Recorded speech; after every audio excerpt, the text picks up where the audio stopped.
예, 안녕하세요. 신보선입니다. 제가 이 두산 아트센터에 항상 관객으로 왔는데 오늘 무대에 서니까 좀 긴장이 되네요. 많이 오셨네요. 제가 요새 이제 강연을 하면 이렇게 일단 한번 객석을 이렇게 쭉 봐요. 이제 특히 뭘 보냐면 이 성비를 보거든요.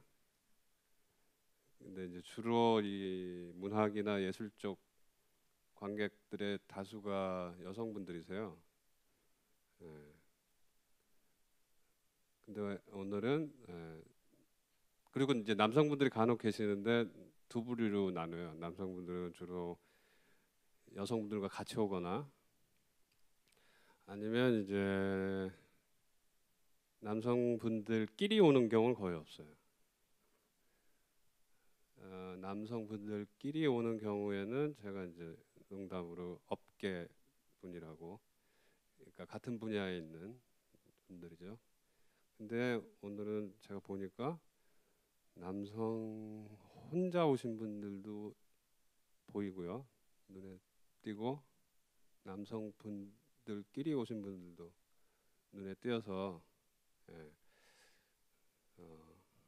그래도 비교적 그 다른 강연보다는 좀 물론 압도적으로 여성분들이 많은데 예, 다른 강연보다는 그래도 성비가 좀 맞춰져 있는 것 같아요. 제가 그래서 한번 강연을 했던 적이 그 많은 남자들은 다 어디로 갔는가 이런 강연을 한 적이 있거든요. 예. 이 전체 시리즈가 불신 시대잖아요.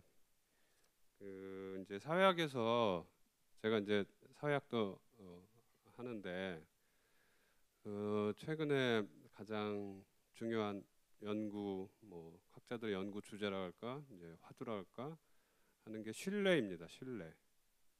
예. 그다음에 이제 공동체. 근데 이게 사실은 역설적인 건데요. 예. 그만큼 신뢰가 사라졌고 공동체가 사라졌다는 그 현실의 이제 반영이죠. 그래서 여러분들 혹시 사회학 관련된 서적들 이제 보신 분들 요새 제목들이 다 뭐 위험 사회. 예. 최근에 한병철 선생님도 강연하셨던데 그 작년인가 재작년에 나왔던 책 이름이 뭐였죠? 피로 사회. 그다음에 최근에 이제 투명 사회라고 나왔는데 그 의미도 별로 긍정적인 것 같지는 않아요. 그다음에 엄기호 선생이라고 이제 사회학 하시는 분인데 단속 사회. 네. 뭐 잉여 사회.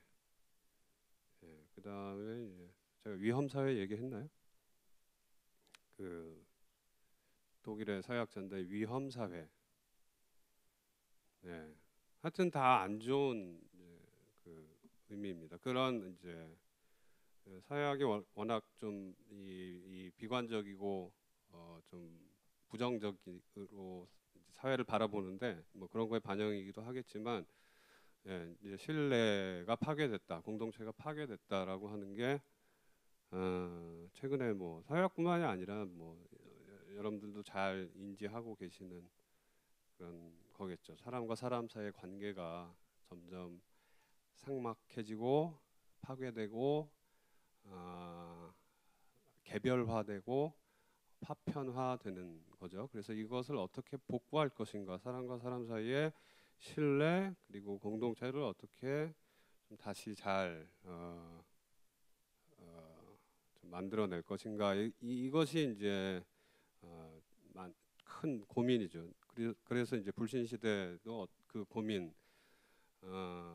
받아 안아서 그런 강연 시리즈를 만든 걸로 알고 있고요. 불신 뭐 우리나라에서 예, 아주 명확하게 드러나고 있죠. 세월호 사건도 마찬가지고 그 이후에 선거 지금 국면도 예, 그 나오는 말 언어들이 예, 서로를 신뢰하지 않고 서로를 이제 그 적으로 규정하고 거의 전쟁의 언어들이죠. 예, 그리고 전쟁의 언어를 사용할 수밖에 없는 현실이고요. 그래서 제가 이제 오늘 이야기할 주제가 대화인데요. 제가 대화를 왜 저도 사실 대화에 대해서 최근에 이제 관심을 갖기 시작을 했어요.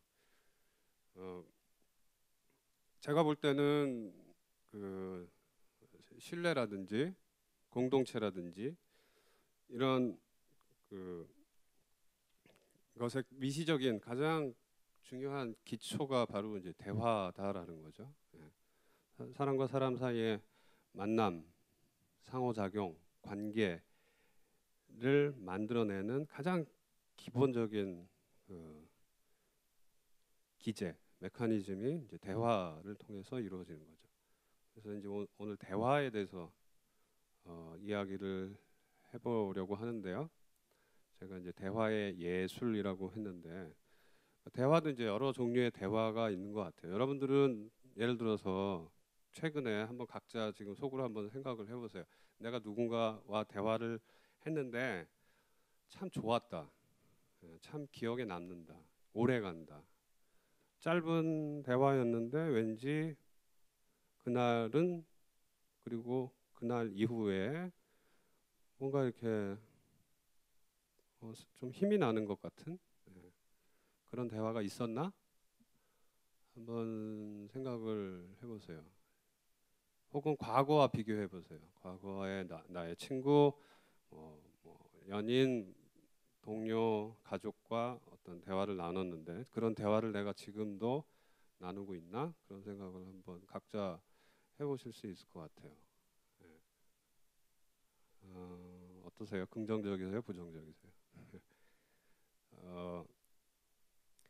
제가 이제 시도 쓰고 서약도 해서 저의 연구 방법론이 뭐냐면요. 혹은 창작 방법론이 뭐냐면 엿듣고 엿보는 거예요. 예, 그래서 저는 이렇게 식당에나 뭐 카페나 가면 이렇게 항상 옆자리에서 무슨 얘기를 하나 이렇게 귀를 기울이는 경우가 많은데 그럴 때 시적인 영감도 받고요. 그 다음에 사람들이 이렇게 이런 이야기를 가지고 얘기를 하는구나, 이렇게, 이런 대화를 나누는구나. 그래서 이 세상을 보는 그런 생각, 관점 이런 것도 그 엿듣고 엿보는 거에서 많이 이제 도움을 받는데 제가 최근에 그 점심 시간에 이제 어딜 갔냐면 롯데리아에 갔어요. 롯데리아 가서 제가 롯데리아 가면 그날 이제 새우버거 생각이 나서 롯데리아 무조건 새우버거 먹는데 새우버거 좋아하시는 분이 계세요? 그래서 이제 그날도 이제 새우버거 시키고 이제 혼자서 먹고 있는데 옆자리에 이제 이 여성 한 20대 중반 정도 되는 여성 두 분이 대화를 나누고 계세요. 그분들은 새우버거는 안 먹었는데 어쨌든 예, 굉장히 열심히 서로의 말에 귀를 기울이고 반응을 하면서 대화를 하고 있었는데 그 주제는 사실은 성형수술이었어요.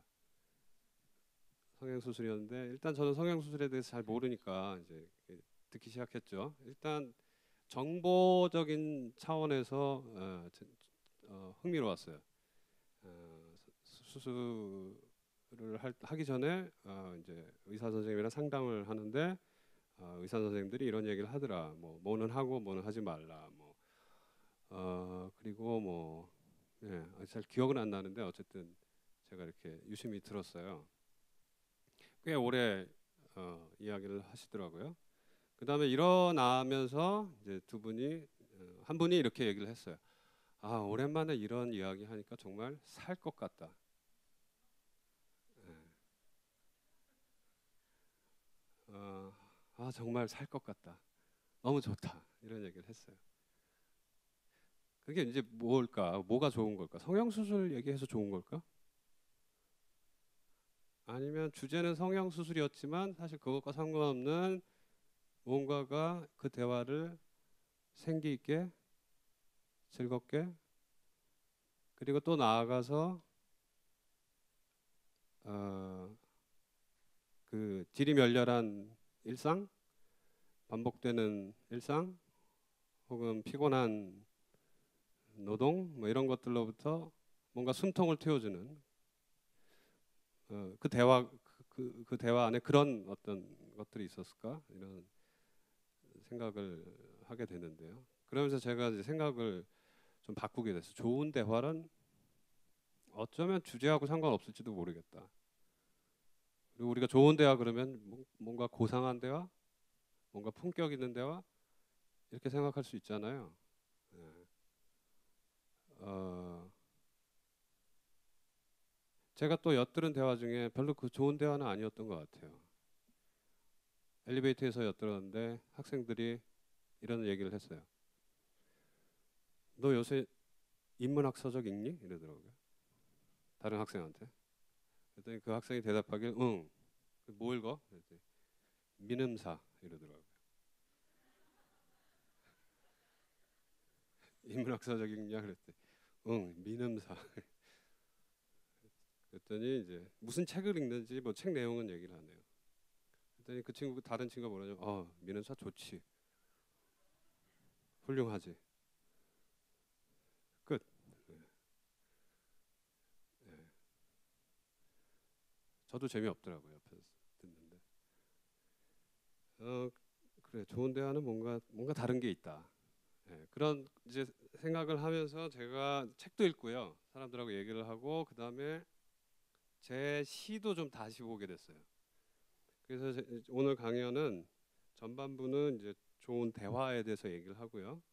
후반부는 대화라는 관점에서 여기 시 뭐 좋아하시는 분들은 소수일 텐데 예, 시가 워낙 인기가 없잖아요. 그러니까 후반부에서 제 시를 얘기할 건데 좀 쑥스럽네요. 제 시를 가지고 얘기를 하니까. 그래서 제가 제 시도 낭독도 하고 낭독 중간 중간에 대화라는 관점에서 제 시를 좀뭐 설명한다기보다는 제가 이렇게 썼어요라고 좀 말씀을 드리려고 해요. 예. 그 이제 원고 다 갖고 계신 것 같은데 그 원고를 좀 중심으로 이야기를 하겠습니다. 제가 이제 대화에 대해서 생각하면서 대화에도 여러 종류가 있는 것 같아요. 제가 이제 수업 중에 한 여기 영화 쪽에 계시는 분들도 있을 텐데 영화 일하시는 분들도 그 시나리오 쓰는 시나리오를 쓸 때 뭐 연극도 그렇고 영화도 그렇고 이 대사가 중요하잖아요. 근데 그 학생이 이렇게 얘기하더라고요. 대사에는 두 가지 종류가 있다. 그 첫 번째가 컨버세이션이다. 그 다음에 두 번째가 다이알로그다. 이 둘의 차이가 있다라고 얘기를 하면서 뭐라 그러냐면 컨버세이션은 그 이를테면 어떤 패턴 하에서 규칙을 갖고 있는 그런 게 컨버세이션이다라고 얘기를 하더라고요. 그러니까 제가 여기 예를 든 게 영어에서 우리 거의 맨 처음 배우는 게 뭐 How are you 물어보면 뭐죠? 그다음에 I'm fine, thank you, and you 뭐 이러면 이런 거 있잖아요. 이렇게 왔다 갔다 하는 것. 예. 사실은 내가 이 얘기를 할 때 상대방이 어떤 얘기를 하리라는 것을 예측할 수 있고 또 그것이 맞아 떨어지는 경우 예, 이게 컨버세이션이래요. 근데 다이얼로그는 뭐냐면 이런 패턴이 없는 대화라는 거죠. 그래서 어쩌면 하와이유로 시작했을 수도 있어요. 근데 다음 말은 뭐 fine, I'm fine and you 뭐 이게 아닌 다른 방향으로 흘러가는 대화인 거죠. 보통 컨버세이션이 이렇게 얘기할 수 있을 것 같아요. A에서 B로 직선으로 가는, 그 다음에 B라는 종착점이 A를 시작할 때부터 이미 주어져 있는 그런 게 컨버세이션이겠죠. 근데 다이얼로그는 A에서 출발했는데 B로 원래 가려고 뭐 했던지 안 했던지, 근데 막 다른 데로 막 가는 거예요. 소위 이제 삼천포로 빠지는 그런 대화가 다이얼로그래요. 근데 이 시나리오 쓰는 친구가 뭐라 그랬냐면, 그 시나리오에서는 이 컨버세이션은 쉬운데, 그리고 많은 경우 다이얼로그가 정말 힘들대요. 이 다이얼로그를 쓰는 게. 그리고 다이얼로그를 쓰려고 하는데 자꾸 컨버세이션이 되는. 근데 다이얼로그를 쓰는 게 중요하다고 하더라고요. 그래야지 영화를 보는 관객들이 대화를 들으면서 이미 대화가 시작되는데 여러분들이 뻔히 알고 있는, 관객들이 뻔히 알고 있는 그런 과정과 절차를 밟아서 대화가 끝나면 그건 재미가 없잖아요. 그러니까 영화를 만든 사람들은 대화가 관객들이 모르는, 관객들에게 새로운 그런 것들을 전달해 줘야 되는 거죠. 그래서 다이얼로그를 써야 되는 거죠. 근데 그게 너무나 어렵다고 얘기를 하더라고요. 예, 그래서 그래, 대화에는 컨버세이션과 다이얼로그가 있구나. 영화에 따르면. 그 다음에 컨버세이션은 반복되는, 우리가 흔히 알고 있는 규칙적인 패턴을 가진 그런 대화. 하지만 다이얼로그는 그런 것들로부터 자유로운 대화 이구나라는 걸 알게 됐고요. 그 다음에 또 제가 이제 이번에 책을 읽다가 리처드 세넷이라는 사회학자가 있는데 그 최근에 나온 책 중에 투게더라는 책이 있어요. 거기 보니까 이제 대화에 대한 얘기가 또 나오더라고요. 세넷이 이제 변증법적 대화와 대화적 대화를 구별을 했습니다. 변증법적 대화는 뭐냐? 우리가 흔히 좋은 대화 그러면 그거죠. 대화를 통해서 합의에 이르는 대화, 상호 이해에 도달하는, 공통의 이해에 도달하는 대화. 처음에는 입장이 달랐는데 얘기를 하고 나서 마지막에 생각이 같아졌어요. 합의에 이뤘어요. 그게 일반적으로 생각하는 좋은 대화잖아요. 그걸 변증법적 대화라고 하더라고요. 다시 말해서 변증법이 뭡니까? 태제가 있고 안티태제가 있으면 이 둘이 상호 작용을 해서 종합에 이르는 거죠. 태제, thesis, antithesis, synthesis에 이르는 거죠. syn이 종합이니까요. 이게 이제 흔히들 말하는 좋은 대화이고, 그것을 세넷은 변증법적 대화라고 이야기를 했습니다. 근데 세넷이 여기에 다른 대화를 덧붙입니다. 그게 바로 대화적 대화입니다. 대화적 대화에 대해서 세넷이 이렇게 정의하는데요. 합의를 공유하는 데까지 도달하지는 못하더라도 의견을 주고받으면서 의견이 다른 사람과 대화를 하면서 나의 견해를 더 명증하게 인식하게 되고 또 다른 사람을 이해하게 되는 것. 그래서 서로에 대한 이해를 넓히는 대화. 이것이 대화적 대화입니다. 그리고 이 대화 속에서 이야기들이 두터워진다고 얘기를 해요. 그러니까 이야기들이 쌓이는 거죠. 풍부해지는 거죠. 이야기를 하면서 처음에 이야기에 이야기가 덧붙여지고 또 다른 이야기가 덧붙여지고, 그래서 이야기의 이 두께가 점점 두터워지고 또 그 범위가 넓어지는 그리고 동시에 서로에게 여기서 중요한 말이 있는데 자극을 준다고 얘기를 합니다. 자극. 예. 이야기를 하는데 머리로만 이야기하는 게 아니라 뭔가 이렇게 자극 뭐라고 해요? 짜릿짜릿 아니면 뭐 간질간질, 예. 야릇해지고, 예. 얘기하다 보니 이상한 데가 것 같은데 어쨌든 감각적으로 대화가 이루어지는 거죠. 예. 그러면서 세넷이 뭐라 그러냐면요. 대화적 대화는 고전 실내악이나 재즈처럼 연주자들이 어쩐지 같은 악보를 보고 연주하는 것 같지 않고 연주는 점점 더 복잡해져 가는데 연주자들이 서로에게 자극을 주는 것과 유사하다. 여기서 세넷이 이제 음악하고 비유를 하고 있는데 특히 실내 고전악이나 재즈하고 비유를 합니다. 제가 음악에 대해서 잘 몰라서 그러는데 일단 그 오케스트라하고 앙상블의 차이는 알 것 같아요. 오케스트라는 뭐냐면 지휘자가 있죠. 그러니까 하나의 그 모든 그 노래하는 사람, 연주하는 사람들의 시선이 고정되는 하나의 그 중심이 있는 거죠. 그래서 이 사람에 달려 있는 겁니다. 근데 앙상블은 뭐냐면 지휘자가 없는 거죠. 그럼 연주하면서 어떻게 하모니나 어, 질서나 이런 것이 이루어지냐면 서로가 서로에게 옆에 사람을 보면서 맞추는 거죠. 예. 그래서 사실 이 앙상블에서 중심은 없습니다. 단지 옆에 사람이 있을 뿐입니다. 같이 연주하는 다른 사람이 있을 뿐입니다.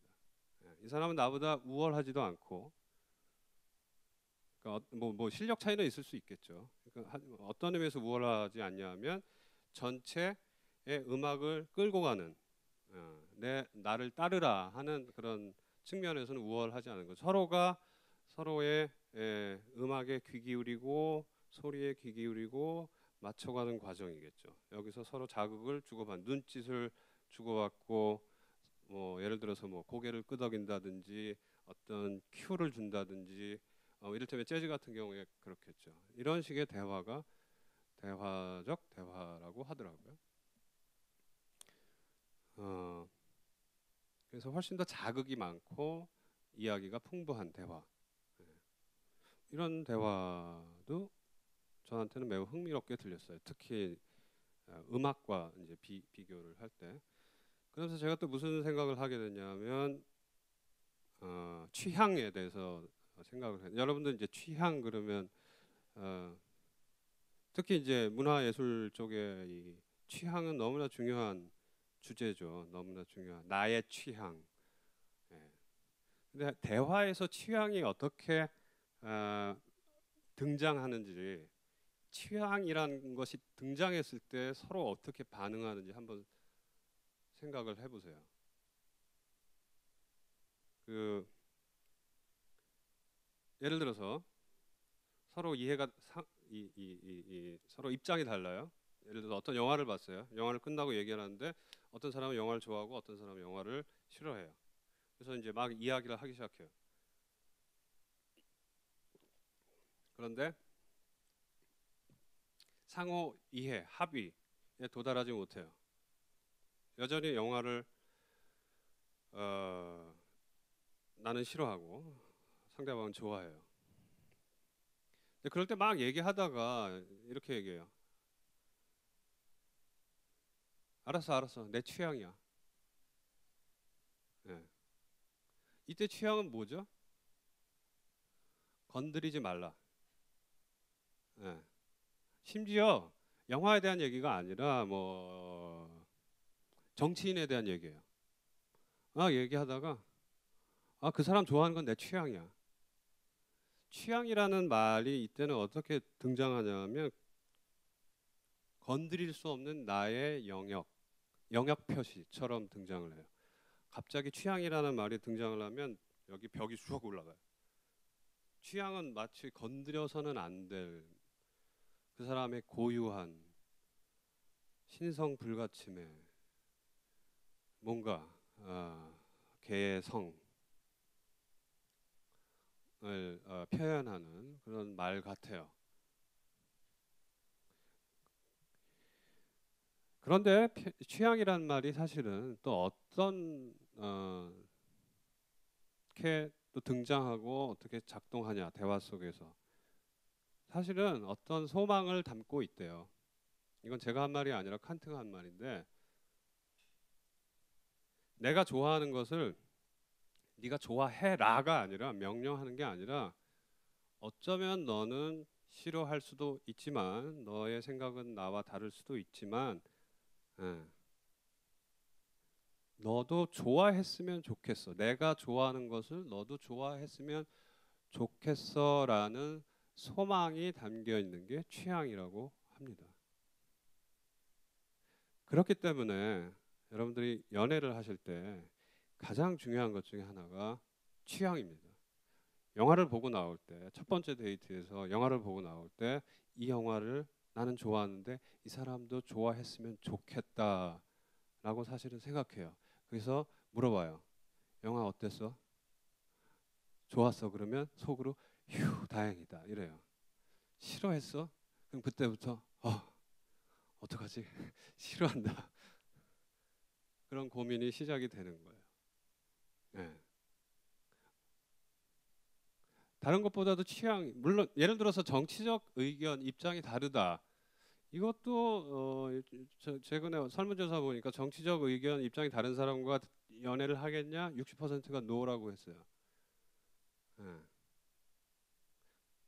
근데 정치적 의견의 입장이 다른 건 뭐 큰 실망이나 뭐 이런 것까지는 아닌 것 같아요. 근데 취향이 다르면 뭔가 다른 더 큰 낙담, 실망 이런 게 있는 것 같아요. 그 뭐냐면 이거는 어떤 사람인 거죠. 사람. 예. 정치적 의견이나 입장은 어떤 뭐 아이디어, 뭐 이데올로기. 근데 취향은 그 사람, 이 사람과 나의 유사성 차이, 사람으로서의 유사성 차이와 연결되어 있는 거죠. 그래서 취향은 사실 그런 좋아했으면 좋겠어라는 소망이 담겨 있는 거예요.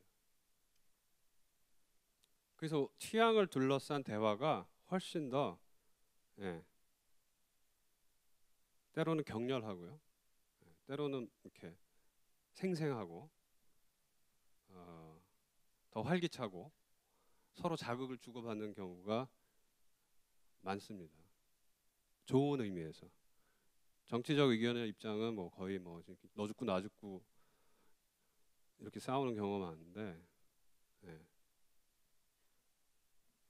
이 취향을 둘러싼 대화는 서로 차이가 있더라도 그것이 뭐 격렬하게 막 예, 너 죽고 나 죽고 시계로 이어지는 경우는 별로 없는 것 같아요. 예.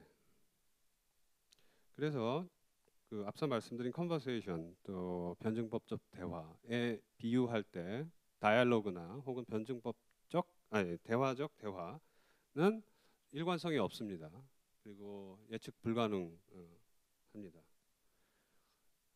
대표적인 게 이제 회의 자리에서 바람직한 대화는 이제 뭐겠어요? 당연히 예, 다이얼로그나 아니 컨버세이션이나 변증법적 대화겠죠.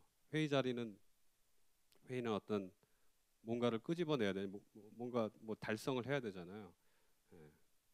그런 데서 회의 자리에서 대화적 대화를 하는 사람을 한번 생각을 해보세요. 그거 굉장히 비효율적이고 시간 낭비이고 그렇습니다. 자꾸 딴소리하고 예, 얘기가 자꾸 딴 데로 새고 이런 거죠.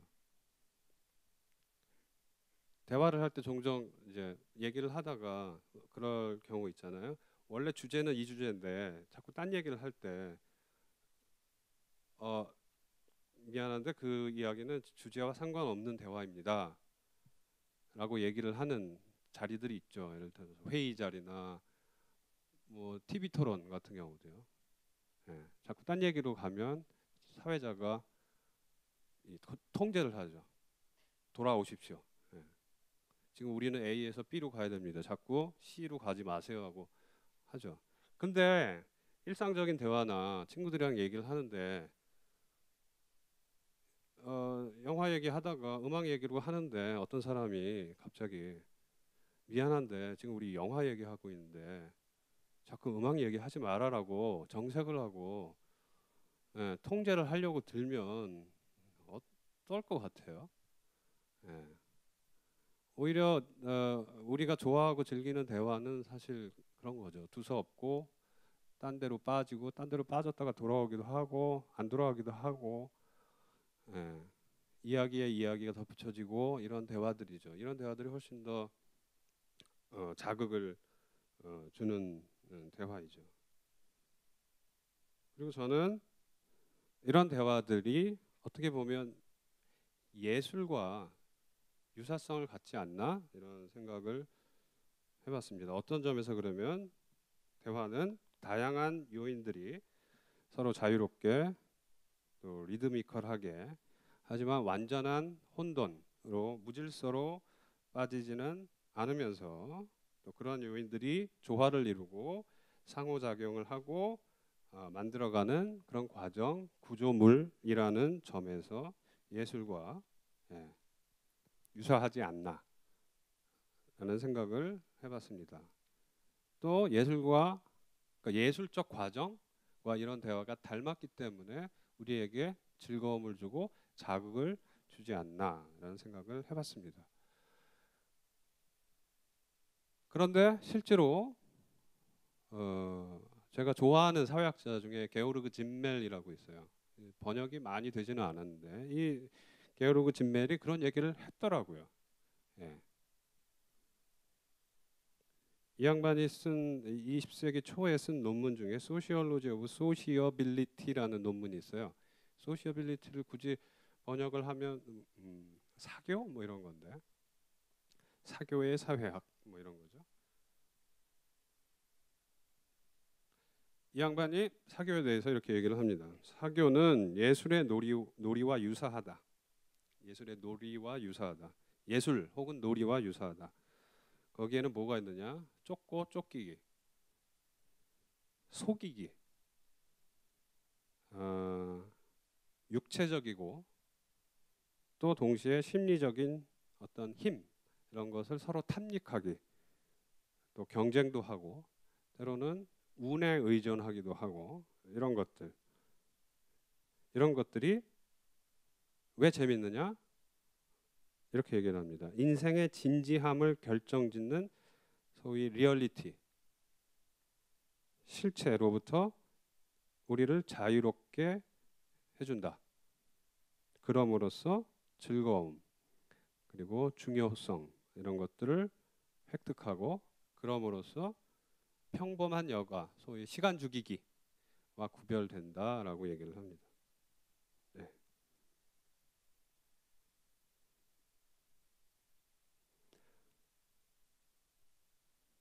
여기서 이제 한 가지 질문을 우리가 할 수 있는데요. 왜 이런 대화들이 뭐 즐거운 건 알겠어요. 즐거운 건 알겠는데 왜 이렇게 중요할까? 왜 의미가 있을까? 질문을 던질 수가 있겠죠.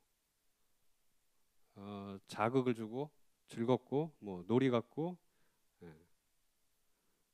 근데 왜 중요할까? 왜 이런 대화들이 심지어 우리한테 필요할까? 라는 질문을 던질 수 그러니까 그런 대화 뭐 어떻게 보면 쓸데없는 거고 시간 낭비고 뭐 아무것도 생산하지 않고 뭐 남는 거는 뭐 즐거움, 기억, 추억 한데 실제로 뭐 그래요. 뭐 힐링 어쩌고 저쩌고. 근데 왜 중요하냐? 진멜이 이렇게 이야기를 하는데요. 사람들이 만나는 것 속에서 삶의 무게, 과업들이 실현된다. 사실은 이 삶의 무게, 삶의 어떤 우리가 해야 할 일 이런 것들이 이루어지는 건 사실 사람하고 만나면서 이루어지는 거죠. 그런데 이런 즐거운 예술적인 유희적인 대화 이런 것들은 이 삶의 무게와 과업들을 승화시키고 용해시키고 또 사라져 버리게 한다라고 얘기를 합니다. 그 안에서 현실의 무겁고 그리고 심지어 무서운 힘들은 저 멀리 느껴지고 그것들의 무게는 마술처럼 없어진다라고 얘기를 해요. 그리고 우리가 이러한 만남, 사교에 탐닉하는 이유는 뭐냐? 현실의 삶 속에서 우리가 객관적 실체와 객관적인 현실이겠죠. 그 다음에 물질적인 그런 요구, 먹고 살아야 하는 문제 이런 것에 짓눌려 있기 때문이다. 우리는 사교적인 관계 안에서 이러한 짐들로부터 벗어나 자유로운 존재가 될 수 있다라고 얘기를 합니다. 사실은 벗어나는 것, 현실의 무게, 두려움 이런 것으로부터 벗어나는 기회를 이런 자유로운 대화가 우리에게 준다라는 겁니다. 그래서 저는 좀 과장해서 얘기를 하면 사실은 살고 싶어서 대화한다라는 겁니다. 근데 이때 산다는 것은 다른 의미의 산다는 거겠죠. 먹고 사는 그런 사는 게 아니겠죠. 자유롭고 즐겁게 살고 싶어서 대화를 한다라는 겁니다. 아무런 목적도 쓸모도 없지만 이런 대화야말로 우리를 그런 지루한 일상, 스트레스, 피로한 노동, 또 모멸감, 이런 불안 이런 것으로부터 우리를 해방시키는 게 바로 대화다라는 겁니다. 그래서 우리는 대화 속에서 해방된 존재가 된다라고도 이야기할 수 있을 것 같아요. 그리고 대화 속에서 자유롭고 평등한 존재가 된다라고도 이야기할 수 있을 것 같아요. 근데 이런 대화 하기 쉽지 않습니다, 사실. 정말 어려웠고 그렇기 때문에 여러분들 한번 생각해. 내가 이런 대화 자극을 서로 주고받고 아무 얘기나 해도 되고 이런 얘기를 했는데 저쪽에서 이렇게 받아주고 서로 마치 사실은 이 자리에서 대화하는데 마치 넓은 무슨 축구장에서 공을 주고받으면서 대화하는 것 같은 그런 느낌? 그런 대화 갖기 쉽지 않다라는 거죠. 그런 사람도 찾기 힘들고요. 그렇게 이야기할 수 있는 대화 상대방도 찾기 힘들고 또 대화라는 게 사실은 참 어려운 게 잘 나가다가 갑자기 말 한마디 잘못해서 뚝 끊기고 어그러지고 대화가 그야말로 종결되는 경우도 많습니다. 자, 그러면 이런 대화를 할 때 어떻게 해야 될까가 중요하겠죠. 이 게오르그 진멜이 이 논문에서 매우 중요한 얘기를 하는데 어떤 질문을 던지냐면 대화 속에서 드러나는 자아는 어떤 사람이어야 하는가라는 질문을 던집니다. 예를 들어서 여러분들 대화를 할 때 나는 말이지, 나는 말이야 라는 얘기를 주어를 나를 많이 쓰잖아요. 근데 진벨이 질문을 던지는 거예요. 이때 나는 누구냐, 누구여야 하느냐, 도대체 누구냐라는 질문이에요. 이게 무슨 말이냐? 굉장히 단순한 질문 같은데요. 사실은 무슨 말이지? 나가 나지. 나는 이렇게 생각하고 나지 그게 누구겠어? 라고 질문을 던지는데 여기서 참 진멜의 어떤 그 탁월함이 나타나는 것 같아요. 진멜이 뭐라 그러냐면 나타나서는 안 될 두 가지 나에 대해서 얘기를 합니다. 첫 번째 나는 누구냐 하면 소위 사회적으로 규정된 나입니다. 사회적으로 정체성이 부여된 나입니다. 대표적인 게 그 사람의 사회적 지위, 소득 수준, 교육 수준인 거죠. 쉽게 얘기하면 이런 거예요. 여러분들이 막 대화를 즐겁게 하고 있어요. 예를 들어서 친구들이랑 막 즐겁게 얘기를 하고 있어요. 근데 갑자기 어떤 친구가 이렇게 얘기합니다. 내가 교수인데 벌써부터 지금 예, 이런 거죠. 뭐 예를 들어서 학생하고 선생님하고 막 즐겁게 얘기를 하고 있어요. 근데 갑자기 선생이 내가 교수거든. 넌 학생이고.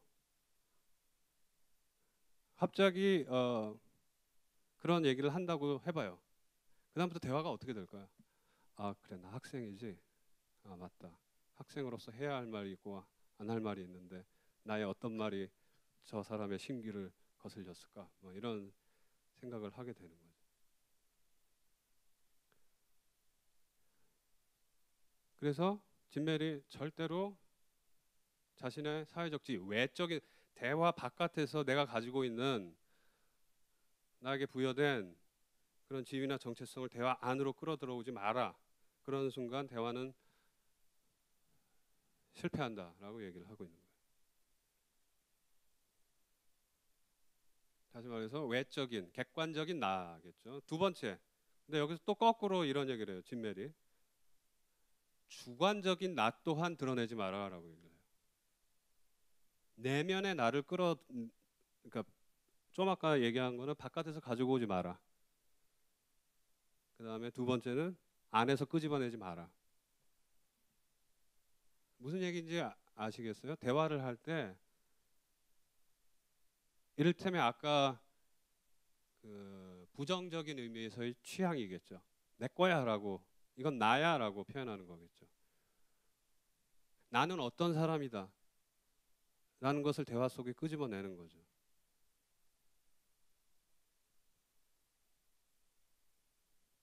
그래서 대화를 하는데 끊임없이 나는 어떤 사람이다. 나는 원래 이런 사람이다. 나는 원래 어쩌고 저쩌고 라는 사람하고 대화를 한다고 해보세요. 그것도 피곤합니다. 도대체 듣는 것 같지가 않아요. 무슨 얘기를 하든 나는 원래 예. 자 그러면 그럼 이제 궁금해지는 거죠. 그럼 도대체 어떤 나냐? 진멜이 뭐라 그러냐면 이때 나는 대화의 과정 속에 음악적으로 얘기하면 튜닝된 존재라고 얘기를 해요.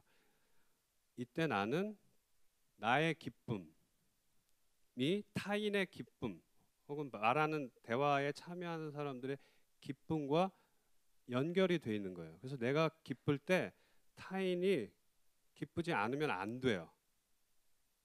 타인도 함께 기뻐야 돼요. 그래서 나의 기쁨하고 타인의 기쁨하고 같이 연계가 돼 있는 거예요. 이게 윤리적으로 그러냐? 아닙니다. 대화 자체를 위해서 그런 겁니다. 대화를 시작을 했고 대화가 즐겁게 가기 위해서 대화가 서로에게 자극을 주기 위해서는 나를 그런 식으로 표현해야 한다는 겁니다. 다시 말해서 교수와 학생이 즐겁게 얘기를 하고 있는데 교수 학생을 가지고 와서도 안 되고 그 다음에 내가 원래 어떤 사람들을 끄집어내서도 안 되는 이유는 그 대화가 즐겁게 계속 서로 자극을 주고받으면서 자유롭게 진행이 돼야 되기 때문에 되는 거죠. 이건 대화 자체의 일종의 그 자기 유지 속성입니다. 여기서 진멜이 얘기하는 게 뭐 어떤 사람이 되라, 뭐 어떻게 말해라, 무슨 A, B, C, D 식의 뭐 자기계발서 식의 대화는 할 때 이렇게 해라, 뭐 이런 얘기를 전략적으로 이런 게 아니에요. 그리고 사실은 우리가 어떤 대화가 즐겁게 이루어지는 상태는 사실 그런 상태입니다. 내가 이미 그런 나로서 그 대화 안에 참여하고 있는 겁니다. 튜닝하고 있는 거죠. 조율이 되어 있는 겁니다. 그래서 이때 조율이라고 하는 것은 여러분 제가 음악을 하는 사람이 아니라서 이게 정확하게 표현하는 건지는 모르겠는데 왜냐하면 절대 음감으로 튜닝하는 게 아닙니다. 예를 들어서 기타를 칠 때 요새는 뭐 저기 앱도 있어서 이렇게 하면 절대 음감으로 이 튜닝이 되더라고요. 그게 아니라 어떤 선이 팽팽하다 그럼 다른 선들도 그 팽팽함에 맞춰주는 거예요. 혹은 어떤 선이 너무 느슨하다 그러면 그 선은 조금 올라가 좀 이게 팽팽해지고요. 다른 선들 너무 팽팽한 선은 좀 느슨해지고 이런 과정으로 이 6개 줄이 서로 조화를 이루는 거겠죠. 이 팽팽함을 줄이거나 느슨함을 팽팽하게 만드는 이런 과정 속에서 하모니가 만들어지고 그 기타가 만들어내는 음은 좋은 소리가 되는 겁니다. 대화도 그런 거라는 거죠. 예. 그렇기 때문에 사실 쉽지 않은 겁니다. 6개 줄이 한 줄이 끊어지거나 아니면 아무리 튜닝을 하려고 해도 안 되거나 다시 말해서 고집이 세거나 그러면 그런 즐거운 대화는 이어질 수 없다라는 거죠.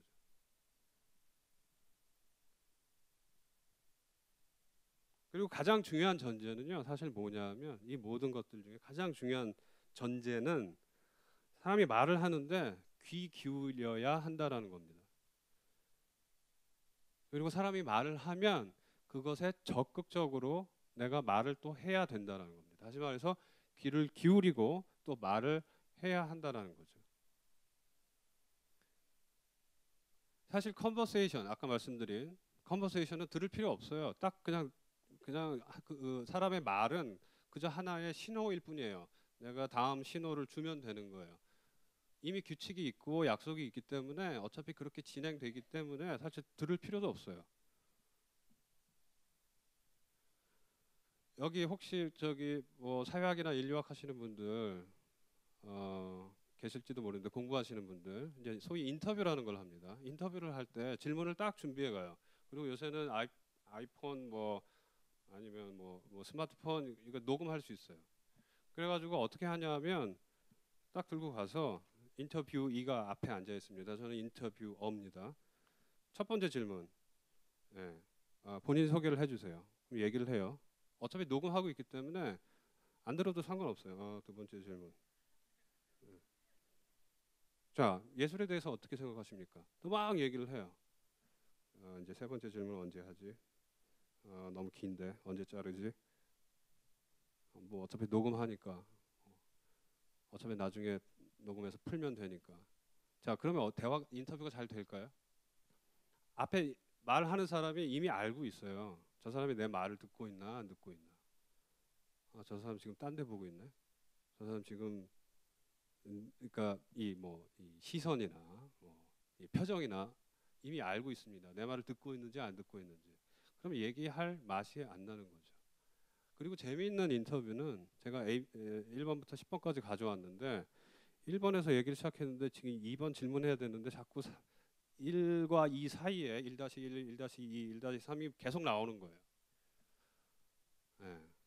그래서 2번 질문이 거의 한 10번째 질문이 이제 비로소 나오는 거예요. 그게 인터뷰어와 인터뷰이 사이에 일어나는 상호작용인 거죠. 이야기는 풍부해지고 내가 원래 연구를 할 때 이 사람으로부터 이런 말을 들을 거라고 생각했는데 그보다 훨씬 더 예상하지 못했던 이야기들이 나오고 그리고 알고 보니 인터뷰 2가 하는 말이 나 이런 얘기 처음 해요. 제가 인터뷰 많이 해봤는데요. 제가 이런 얘기 하는 건 당신이 처음이다라고 서로 놀래요. 이런 대화가 바로 살맛 나는 대화고 또 즐거운 대화고 그리고 예술적인 대화라는 거죠.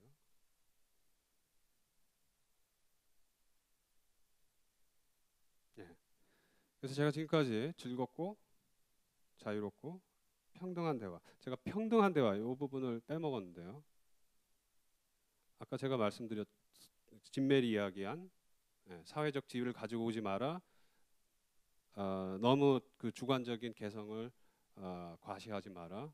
자, 이렇게 될 때 그리고 나의 즐거움을 타인의 즐거움과 조율하라라고 할 때 진메리 뭐라 그러냐면 이 관계야말로 가장 이상적인 그리고 가장 민주주의적인 관계를 만들어낸다라고 얘기를 합니다.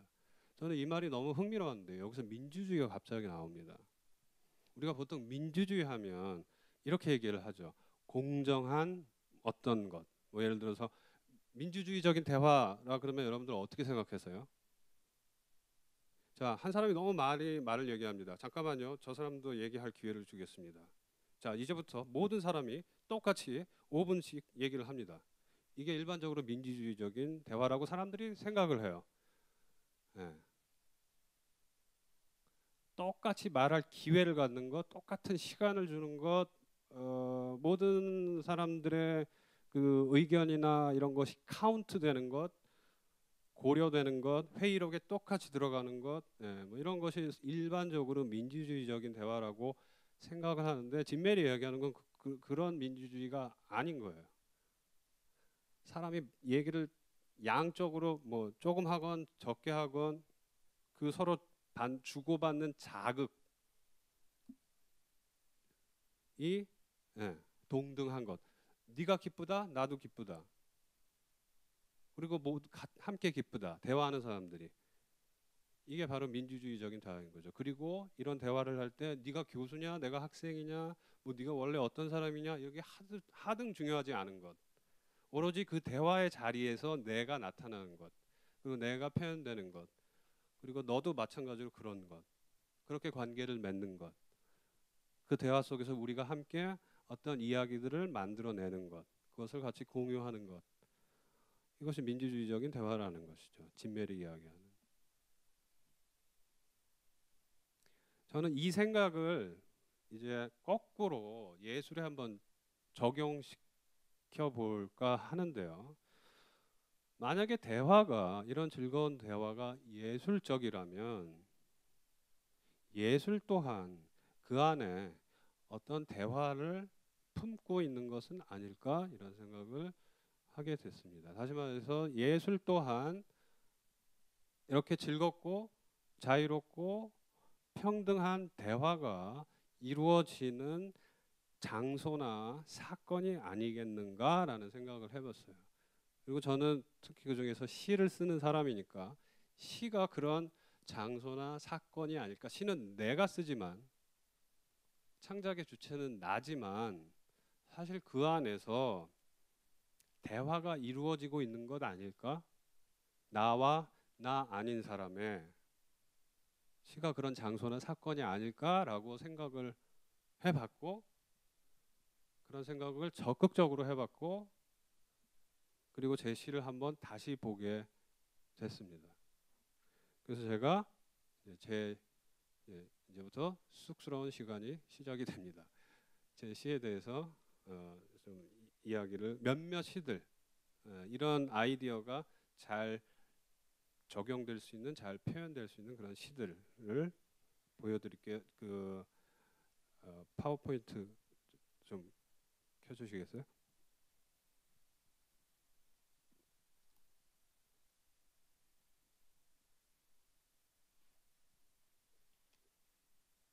예. 이 시는 더 휴머 오브 익스클루전이라는 제목의 시인데요. 예, 제가 왜 영어 제목을 썼을까요? 영어 자랑하려고 뭔가 세련돼 보이려고. 예. 여기에는 어떤 만남이 있는데 그 만남에 대해서 이제 얘기를 해드리겠습니다. 제가 읽으면서 또 약간 그러니까 여러분들 DVD 보면 이렇게 영화 이렇게 나오다가 이 뭐야 커멘 뭐죠? 뭐 그런 거 커멘트 하는 거 있죠? 그런 식으로 할게요. 제가 얼마 전에 이 시를 그렇게 해봤는데 재밌더라고요. 예, 저는 재밌었는데 여러분 뭐 그러거나 말거나 뭐 나랑 뭔 상관이야 그렇게 반응하실 수도 있는데 어쨌든 해보겠습니다. 네, The Humor of Exclusion. 교토의 여관에서 나는 제임스 조이스의 후손을 만났네. 내가 시를 쓴다고 하자 그는 물었네. 오늘 교토의 낯선 아침이 그대에게 영감을 주었는가? 그대가 여기서 말도 안 통하고 매 순간 배제되고 나는 배제되었어요 라는 말조차 하지 못할 때 그대는 여전히 유머 감각을 유지할 수 있었는가? 바로 나처럼 말이지. 하하.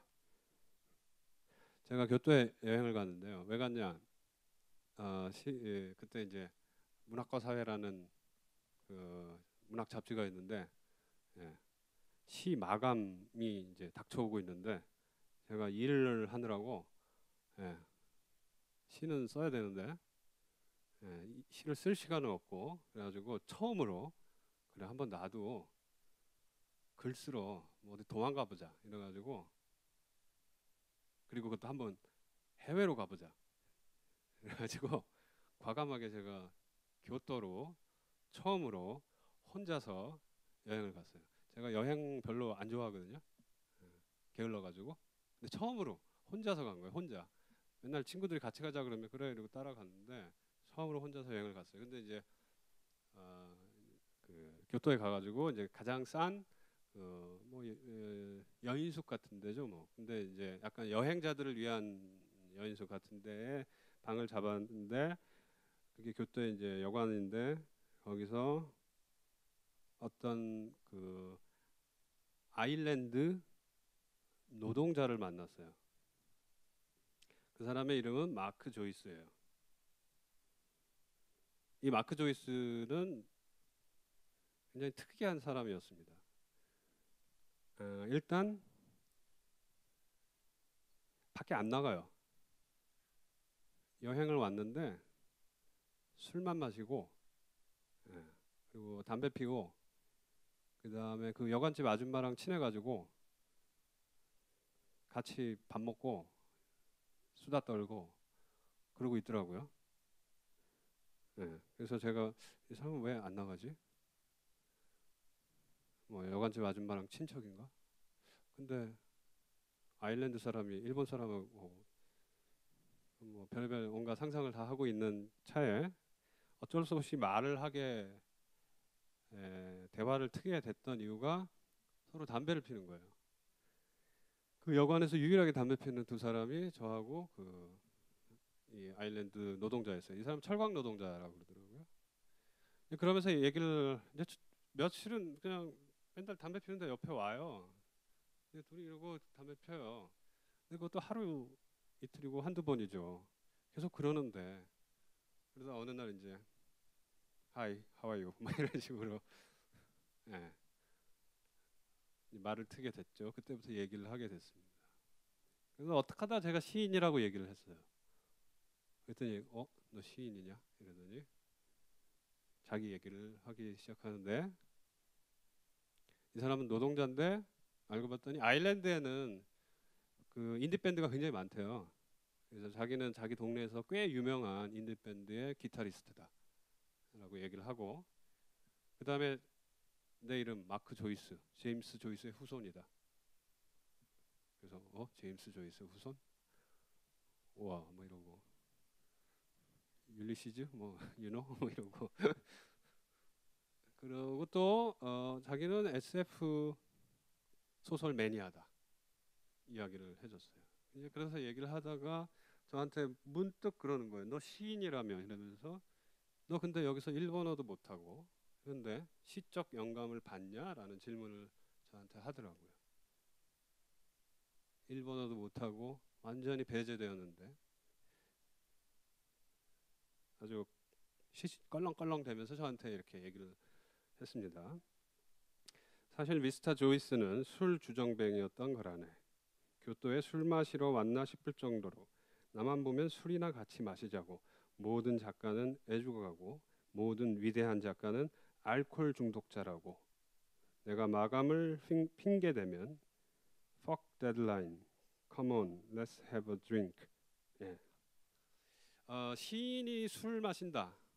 시인은 술을 마셔야 한다라는 것은 동서고금을 막론하고 보편적인 어떤 생각인가 봐요. 제가 술 안 마신다. 그래서 저는 실제로 술을 못 마십니다. 안 마시고 못 마시고 그리고 자꾸 술을 마시자 그러는 거예요. 저보고 야 술 한잔 하자. 술 한잔 하자는 거예요. 진짜 아일랜드 사람들 술 진짜 많이 마시더라고요. 계속 마시더라고요. 그래서 내가 나 원고 마감이 있다고 했더니 시인이 말이야 그러는 거예요.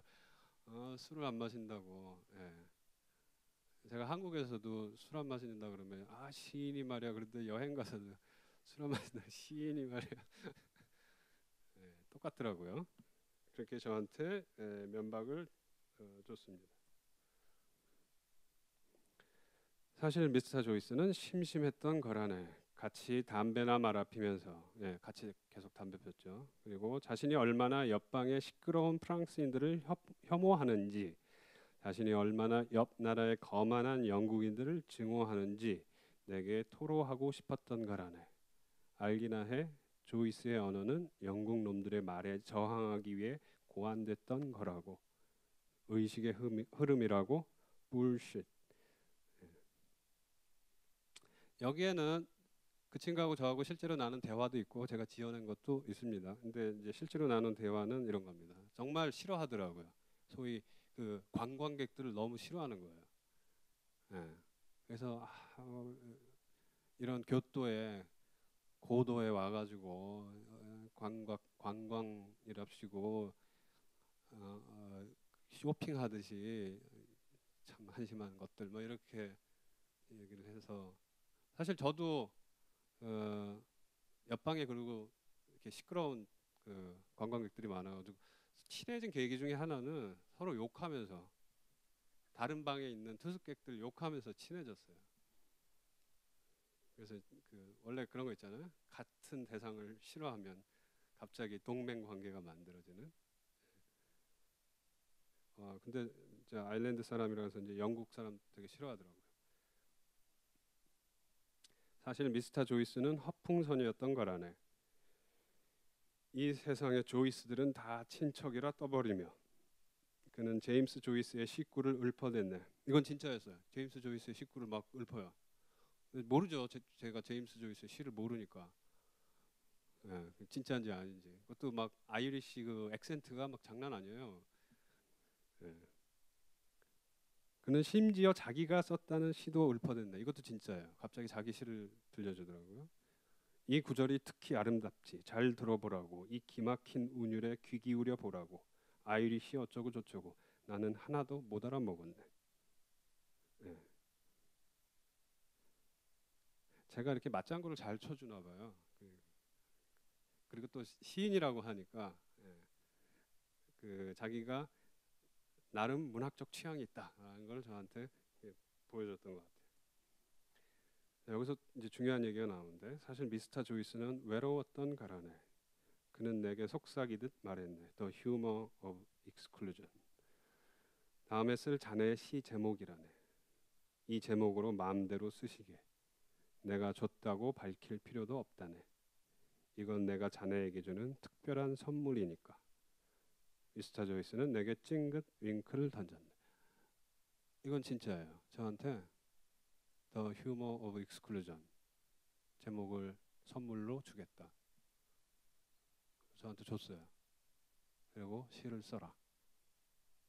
그래서 고맙다고 했더니 뭐 시에다가 밝히지도 말고 뭐 굉장히 그 껄렁껄렁한 그런 말투로 옛다 가져라 이런 식으로.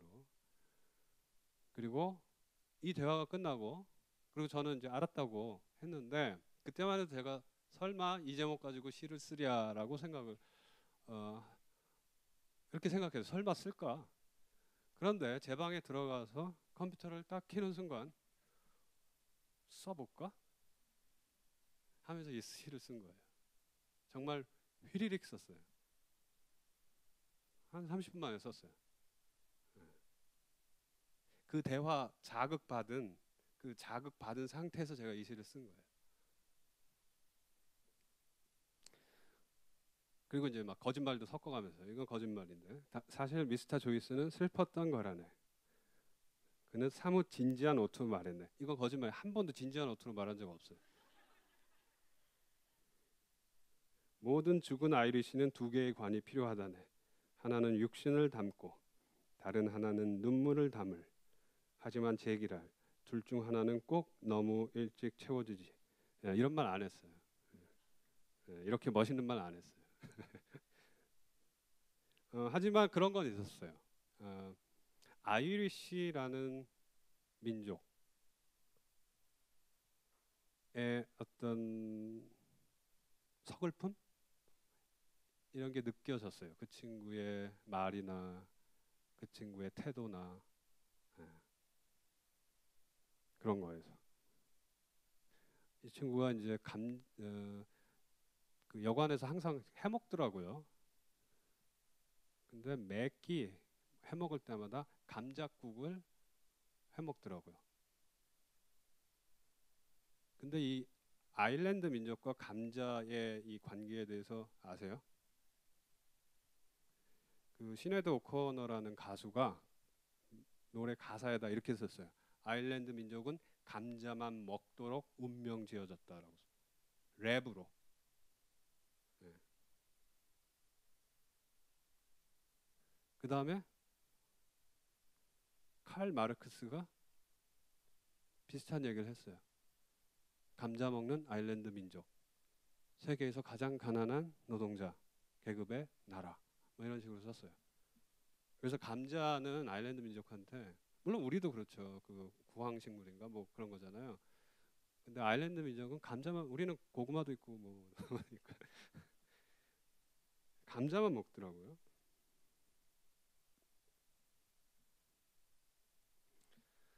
사실 미스터 조이스는 다만 분노를 가눌 길 없었던 거라네.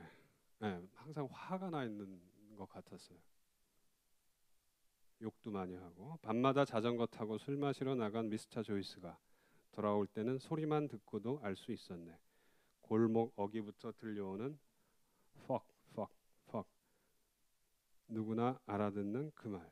그건 우리의 미스터 조이스가 눈앞에 늘어선 어둠의 모가지들을 하나하나 분지르며 위풍당당 귀환하는 소리라네. 네. 아, 제가 마지막 날, 교토의 마지막 날 그 여관 아주머니, 저, 미스터 조이스 세 명이서 자전거를 타고 셋이서 그 이제 외출을 했어요. 근데 미스터 조이스가 그 SF 매니아, 소설 매니아라 그랬잖아요.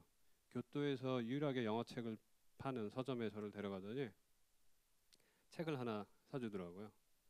읽어보라고. 자기가 좋아하는 SF 소설이라고. 네. 그리고 돌아와서 셋이서, 그날이 또 특별한 날이었는데, 일본에서는, 우리나라는 입춘이 중요하잖아요.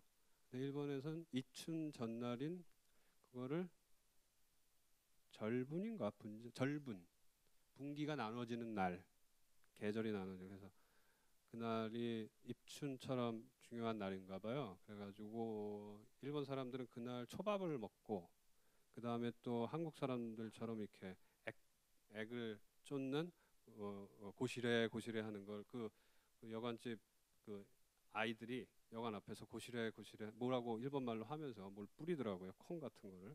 그런 이제 걸 하는 날이었어요. 그래서 저녁 때 우리도 같이 이제 저녁을 같이 먹자. 그래서 그 아주머니는 그 초밥을 해줬고, 저는 김치찌개를 했고, 그 다음에 미스터 조이스는 감자국을 또 해가지고, 이렇게 같이 먹었어요.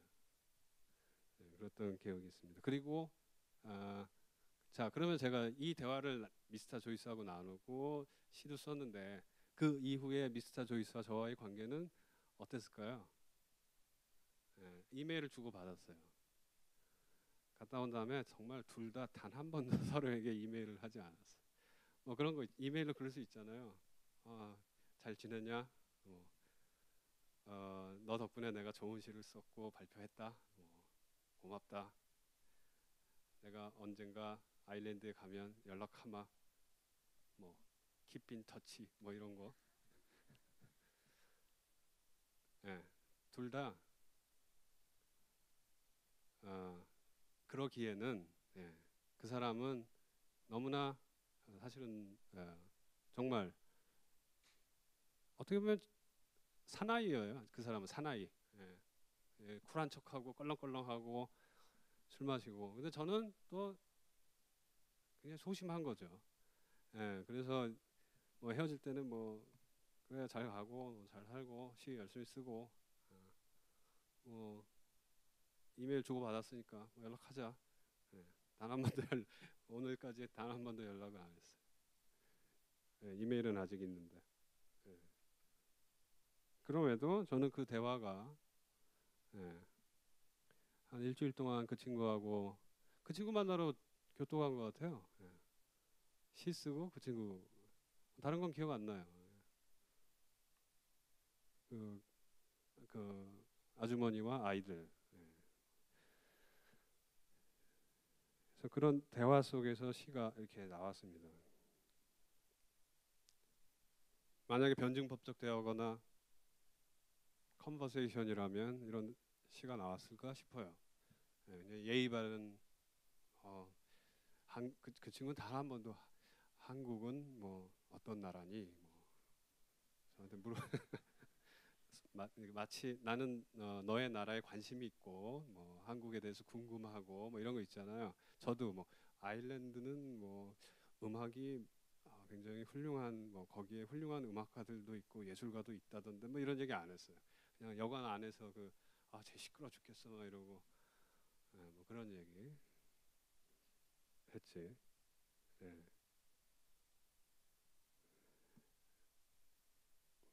여행 가서 이런 사람을 만나고 이런 대화를 나누고 그리고 이렇게 시를 쓰고 어, 예.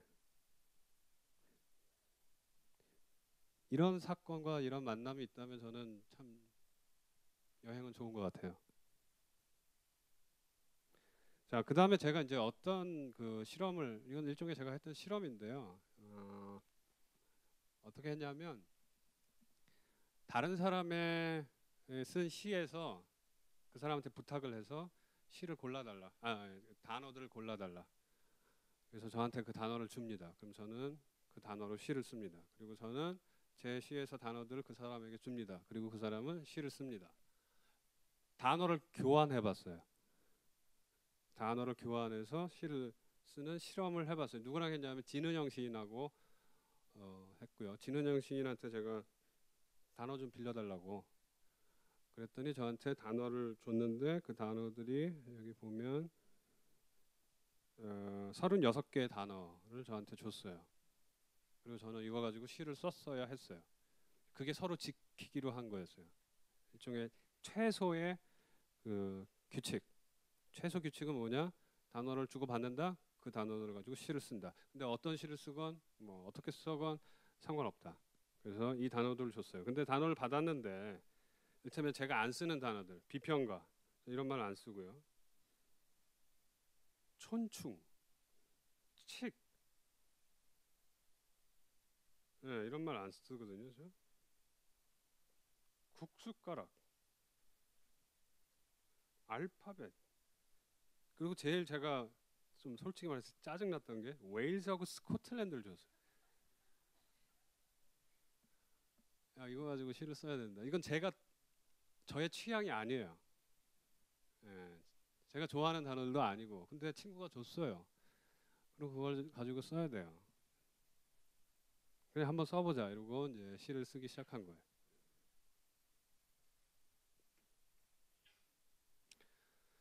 자 여기 보면 스테판 헤가드라는 사람이 나오는데요.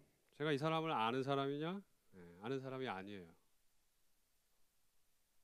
근데 이 사람을 가지고 근데 실존 인물이에요. 어떤 사람이냐 하면 시인이자 영화 배우예요. 그리고 1945년인가 46년도에 전쟁이 끝나고 기차 안에서 자살을 했어요. 권총 자살.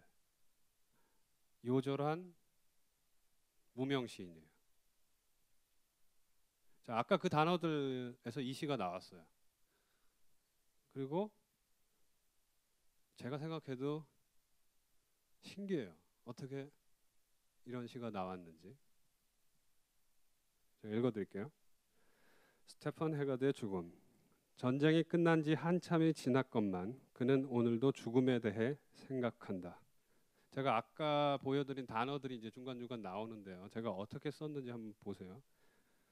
물론 아주 오래는 아니고 아주 깊이도 아니고 말하자면 지나치게 과장된 배우의 몸짓으로 조금은 설익은 비평가, 비평가 나오죠. 비평가의 말투로 자, 이렇게 얘기합니다. 자, 모두들 각자의 헛된 계획들에서 내려와 여기 누워라. 죽음에 대해 말해주지. 그러고 나서 아, 오늘은 너무 지치는군. 내일 계속할까? 그런 식으로. 잠시 침묵하는 사이 그의 피곤한 혀는 다른 노래의 음들을 다정하게 끌어안고 짧은 선잠에 빠져든다. 전쟁이 끝난 지 한참이 지났건만 그는 오늘도 여행 중이다. 간지럽히는 그 단어가 있었거든요. 간지럽혀도 더 이상 간지럽지 않게 된 굳은 발바닥으로 선박이 아니라 기차로 웨일즈에서 스코틀랜드가 아니라 카이로에서 팔레스타인으로. 이게 무슨 얘기냐면 아까 웨일즈에서 스코틀랜드가 나왔잖아요. 제가 이걸 어떻게 그러니까 이게 일종의 속임수 같은 거예요. 이걸 쓰기 위해서 웨일즈에서 스코틀랜드가 아니라 그리고 실제로 이 사람이 카이로에서 팔레스타인으로 가는 기차에서 권총 자살을 했어요. 그래서 제가 어떻게 생각을 했냐면 아 웨일즈에서 스코틀랜드로 가려면 배를 타야 된다. 근데 그 카이로에서 팔레스타인으로 가면 기차를 탄다. 아 그래 선박이 아니라 기차로 웨일즈에서 스코틀랜드가 아니라 카이로에서 팔레스타인으로 이런 식으로 잔머리를 쓴 거죠. 그 다음에 이제 또 촌충이 나왔어요. 아까 촌충. 아, 촌충을 어떻게 쓸까? 그러다가 그냥 이 사람이 기차를 타고 가면서 창밖을 본다. 구름이 보이겠지. 그 구름이 어떤 모양일까? 아, 촌충. 그래, 촌충 같은 푸르름으로 제가 이거 쓰려고 촌충을 또 검색을 해서 봤어요. 촌충이 아 이렇게 생겼구나. 촌충 같은 푸르름으로 갈래갈래 찢긴 허름한 먹구름 아래서 그는 휴식을 취하며 생각한다. 모든 가난한 고장들을 공평하게 방문하기. 죽음에 대한 집중력을 잃지 말기. 여행이란 가장 온순한 형태의 투쟁이다. 라고 강아지 풀이 나옵니다. 그는 마른 강아지 풀로 바람 한 방울을 찍어 어둠 위에 기록한다. 그러니까 제가 어떤 상상을 한 거냐면 이 사람이 이제 권총 자살을 하는데 기차를 타고 가면서 그 직전에 이 사람이 어, 그 겪게 되는 이 마음의 풍경을 제가 이렇게 묘사를 허구로 만든 거죠. 그는 열차의 창문에 비친 자신의 얼굴이 꾸들꾸들, 꾸들꾸들 나오죠. 꾸들꾸들한 밀반죽처럼 낯설게 변해가는 것을 바라본다. 아, 여기가 도대체 어디지? 수심에 가득 찬 표정이 유발하는 더한 수심 속에서 그는 자기 자신에게 말한다. 나의 유일한 독자여, 죽음에 대해 말해주지. 여기가 어디든 간에 이제 그만 그 헛된 계획에서 내려와라. 이제 그만 그 위태로운 생명줄 위에 올라타라. 그는 눈물을 떨어뜨리며 다시 한번 자기 자신에게 말한다. 전쟁은 끝났다. 전쟁은 끝났다. 나는 더 이상 할 말이 없는 것이다. 나에게 주어질 배역은 더 이상 없는 것이다. 이 사람이 이제 시인이기도 하고 이제 영화 배우기도 했는데 실패했어요. 이 사람의 커리어는 완전 실패로 끝났어요. 예. 전쟁 전까지만 해도 괜찮았는데 전쟁 이렇게 나쁘지 않았는데 전쟁을 거치면서 커리어가 완전히 이제 바닥에 떨어진 거죠. 별똥들이 국숫가락 나오죠. 국숫가락처럼 허공을 긋는 밤하늘 아래서 별똥들이 국숫가락처럼 허공을 긋는다. 놀랍지 않습니까? 그는 배고픔에 젖어 써내려간다. 지금 이제 쓰고 있는 거예요. 나는 어제 금일 휴업이 걸린 빵가게 창문 앞에 오랫동안 서 있었다. 여기 칙이 나오는데 그는 식은 지 오래인 칙차를 홀짝이며 솔직히 칙차가 영국에 있을까요? 이거는 참 억지 춘향격인데 여러 나라를 전전했던 자신의 짧은 삶을 반추해 본다. 그는 오랜만에 영국식 발음으로 죽음이라고 말해 본다. 아, 얼마나 익숙하고 아늑한가. 사실은 태어나면서부터 그의 이름 속엔 죽음의 알파벳이 군데군데 숨어 있었으니 사실 이 시는 여기서 시작이 된 건데요. 이게 무슨 말이냐면 알파벳이 있었잖아요. 진우영 신이 저한테 준 알파벳이라는 단어가 있었어요. 근데 제가 죽음의 알파벳이라고 써봤어요. 일단 그게 마음에 들었어요. 죽음의 알파벳. 자, 죽음의 알파벳 DEATH잖아요. 그때부터 제가 그래, 그러면 DEATH가 들어간 사람을 한번 찾아보자 하고 검색을 하기 시작했어요. 이 시는 인터넷의 도움으로 탄생한 시예요. 그러다가 우연히 발견한 사람이 스테판 해가 돼요. 여기 스테판 해가 돼 보면 DEATH가 다 있어요. 다시 말해서 죽음의 알파벳이 들어가 있는 거예요. 이 사람 이름 속엔. 그런데 운 좋게도, 운이 좋다고 해야 되는지 어째야 되는지 모르겠지만, 이 사람이 시인이고 영화 배우이고 요절한 예술가였던 거죠. 그리고 카이로에서 팔레스타인으로 가는 열차 안에서 권총 자살을 한 사람입니다. 그래서 저는 허구로 이 사람이 죽음 직전에 이 사람의 전기도 있고 죽음 직전에 이 사람의 이 내면에서 일어나는 그 갈등, 생각에 대해서 한번 써보자 이렇게 된 겁니다.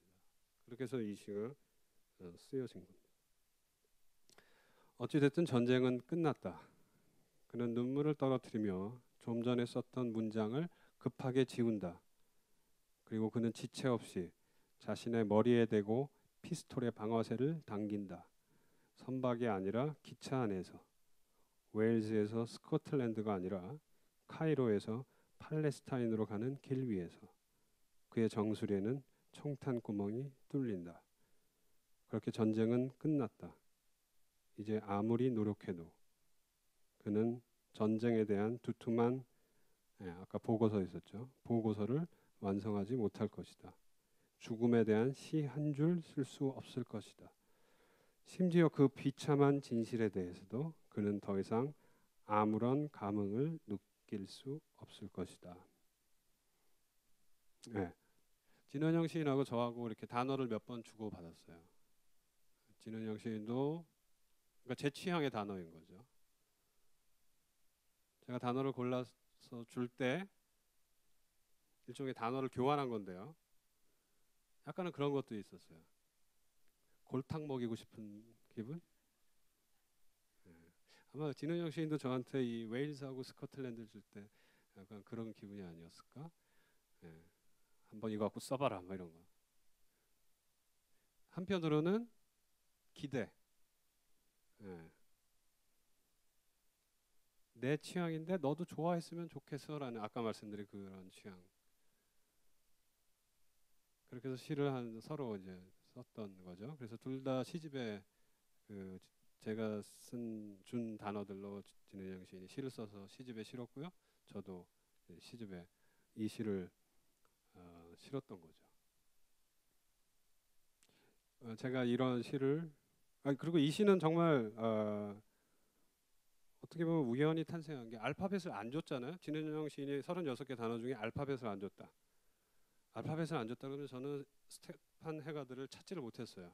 왜냐하면 알파벳이라는 저한테 주어진 단어 앞에 죽음의 알파벳 DEATH 이때부터 이 시가 나온 거거든요. 근데 만약 진우영 시인이 36개 중에 알파벳 빼고 35개만 줬다. 그럼 완전히 다른 시가 나왔겠죠.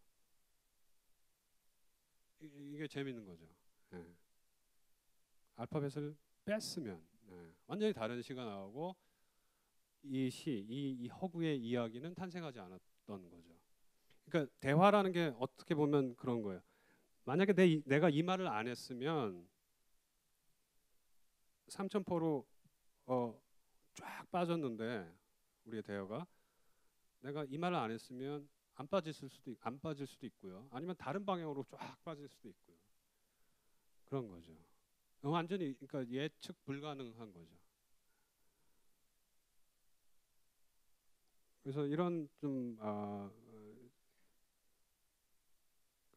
색다른 대화를 통해서 시를 썼던 경험이 이 시에 담겨 있습니다. 자, 지금부터 제가 읽어드리려고 하는 시는 여러 가지 대화들이 섞여 있어요. 실제 했던 대화도 있고요, 아닌 대화도 있고요. 그러니까 여러분들이 대화라고 하면 구체적인 타자가 내 앞에 있는 경우도 있지만 사실은 여러분들의 사유 과정 자체가 대화이기도 합니다. 내가 누군가하고 머릿속에 대화하는 거죠. 물론 이렇게 얘기하면 뭐야, 그건 미친 거 아니야? 이렇게. 그리고 실제로 어, 여러분들이 이렇게 길을 가다 보시면 혼잣말 하는 사람도 있잖아요. 예. 근데 혼잣말 하는 사람들이 가만히 들어보면 사실 혼잣말 하는 게 아니에요. 누군가랑 대화하고 있는 거예요. 사실 혼잣말 하기는 힘들어. 혼잣말을 계속하기는 힘들어요. 누군가 무슨 말을 계속하고 있다라는 거는 사실은 누군가 내 말을 들어준다라는 전제가 있어야 되는 거예요. 그래야지 말을 계속하게 되는 거예요. 그래서 실제로 그 혼잣말 하시는 분들 옆에서 가만히 보세요. 사실은 대화하고 있는 거예요. 누군가와 가상의 혹은 실제로 지하철에 앉아가지고 상대방한테 계속 얘기하고 있죠. 상대방은 이렇게 당황해하고 있는데, 근데 그런 종류의 대화가 우리 안에서 사실은 일어나고 있는 거예요. 제가 볼 때 우리가 사실은 미쳤다고 생각하는 그 과정이 우리 안에서 있어야지 우리가 계속 사유를 생각을 할 수 있는 겁니다. 누군가 들어주고 있다고 해야지 제 머릿속에서 여러분들의 머릿속에서 어떤 사유가 어떤 생각이 일어나서 진행이 되는 거예요. 아무도 없으면 그 사유는 재미도 없고요. 또 계속 이어지지도 않습니다. 어쨌든 이 시를 제가 또 읽어드릴게요. 사랑은 나의 약점. 여기는 실제 대화도 있고 가상의 대화도 있는데요. 당신은 내게 어느 동성애 운동가의 시를 읽어준다. 강렬하고 아름답고 신비로운 시를. 내 언어가 결코 가닿지 못한 슬픔의 세계가 밤하늘의 성좌처럼 선명하게 펼쳐진 시를. 나는 고통스럽다. 반은 질투심에, 반은 감화되어. 그러나 나는 다만 고개를 끄덕이며 듣는다. 참으로 오랜만에 진실된 목소리에 귀 기울일 줄 아는 한 명의 유순한 독자가 되어. 제 여자친구가 저한테 전화를 해서 시를 읽어줬는데 그게 누구의 시였냐면 에이드리언 리치라는 미국의 시인이고, 이 시인은 어, 어, 레즈비언이고요. 그 다음에 그 동성애 운동을 하는 활동가이기도 했습니다. 그 사람의 시를 저한테 들려줬는데 너무 좋더라고요. 시를 읽고 난 후 당신은 나에게 웃으며 말한다. 이건 실제로 저한테 그 친구가 했던 얘기인데, 당신이 동성애자였다면 이렇게 좋은 시를 쓸 수 있었을 텐데. 나를 사랑하는 것, 그것이 당신의 유일한 약점이군요. 의도하지 않았겠지만 당신의 위트 섞인 선의 아래에는 아주 날카로운 메시지가 숨어 있다. 내가 중산층 이성애자 시인이라는 사실, 그것은 유일한 약점이 아니라 나의 본질적인 한계가 아닌가. 예. 나를 사랑하는 것, 그것이 너의 유일한 약점이다. 이러면서 놀리더라고요. 쯧쯧쯧. 네가 동성애자였으면 훨씬 좋은 시를 쓸 수 있었을 텐데 하필 나를 사랑하게 돼가지고 그만큼은 못 쓰는구나. 이런.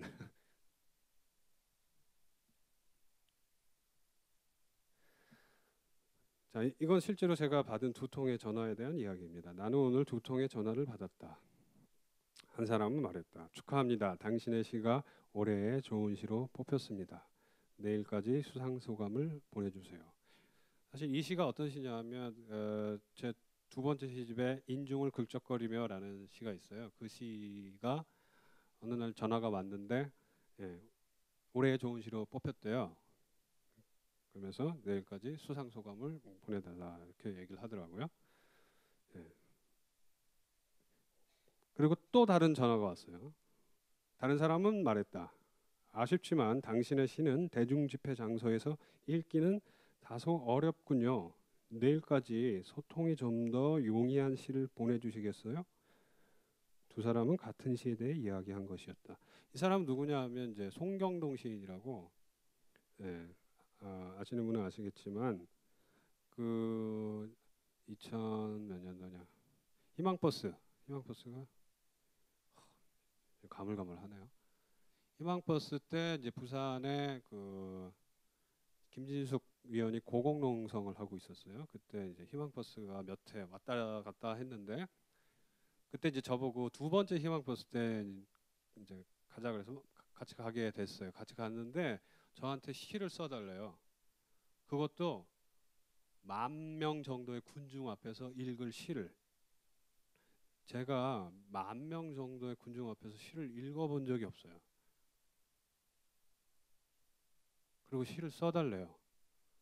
그래가지고 너무 스트레스를 받아가지고 인중을 긁적거리며라는 시를 살짝 바꿔가지고 송경동 시인한테 보냈어요.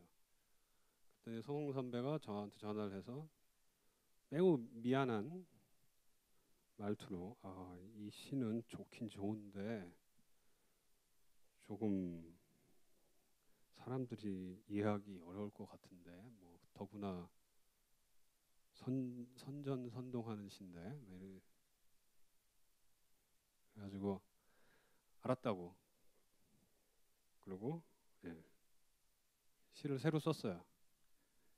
그 시의 마지막 구절은 마지막 구절은 아니고요. 제가 새로 쓴 시, 10,000명 앞에서 읽은 시, 저하고 김선우 시인하고 송경동 시인이 셋이 읽었어요. 10,000명 앞에서 부산역 광장 앞. 예. 그 시의 중간에는 만국의 노동자에 단결하라 이런 말이요. 굉장히 좋아하더라고요, 송 선배가. 예.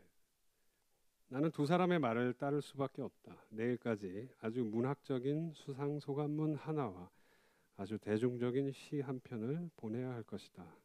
나는 그들이 기대하는 성실한 시인이자 선량한 시민이니까.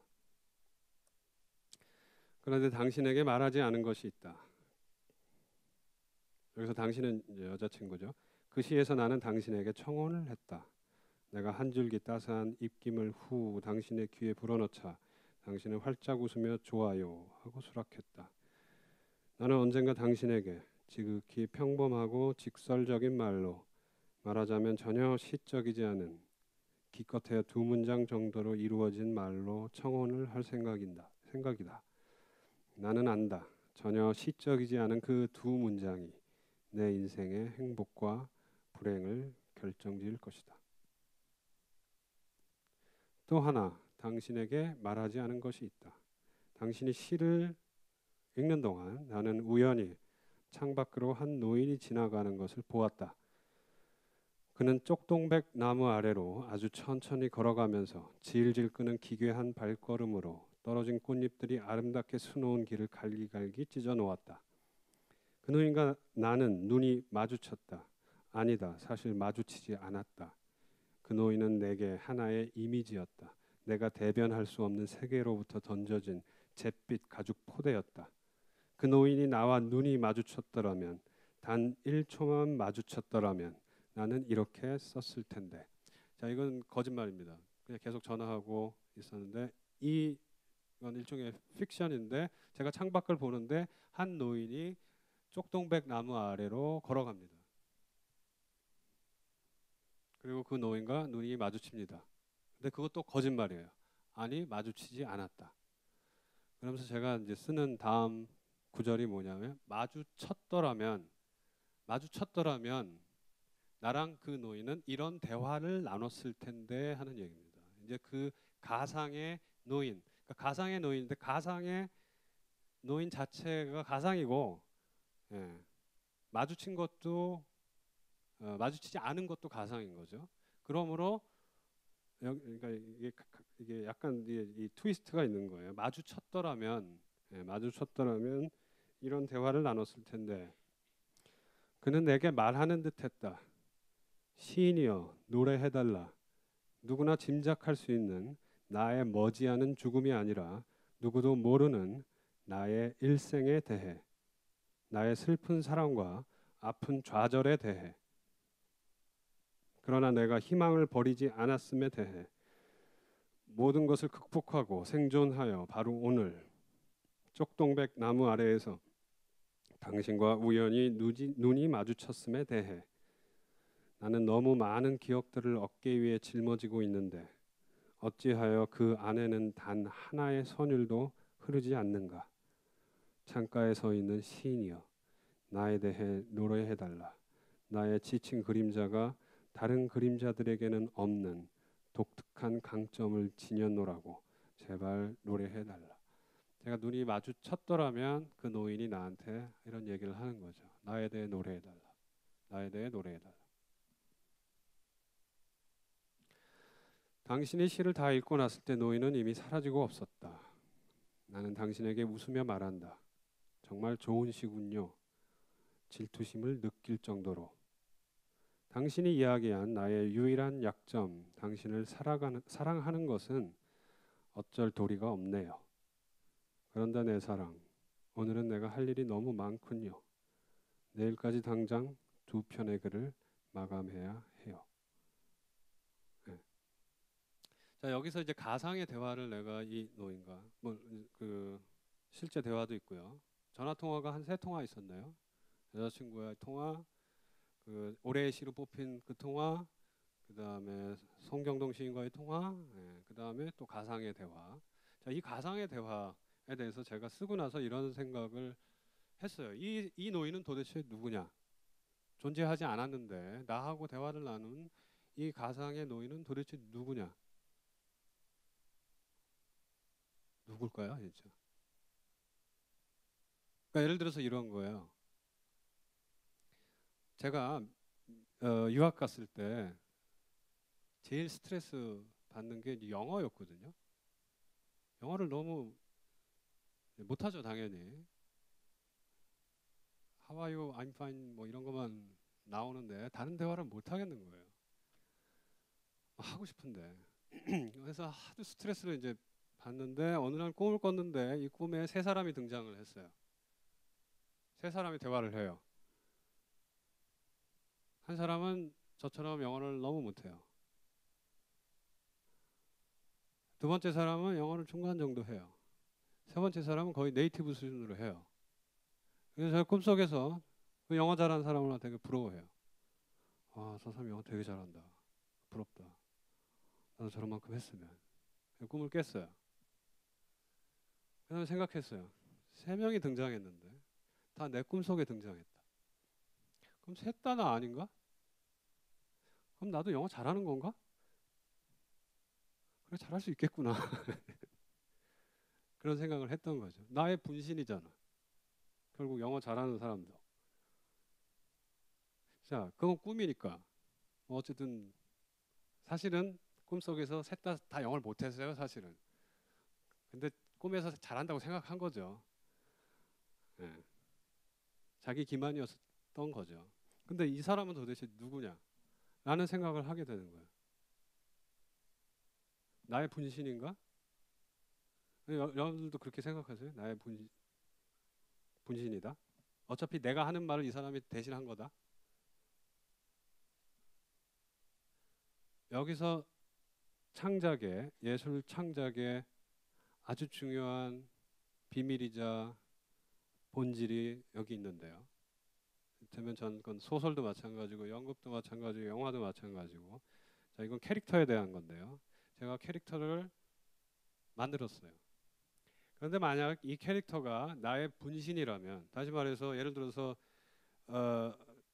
도스토옙스키의 까라마초프가의 형제들이 많잖아요.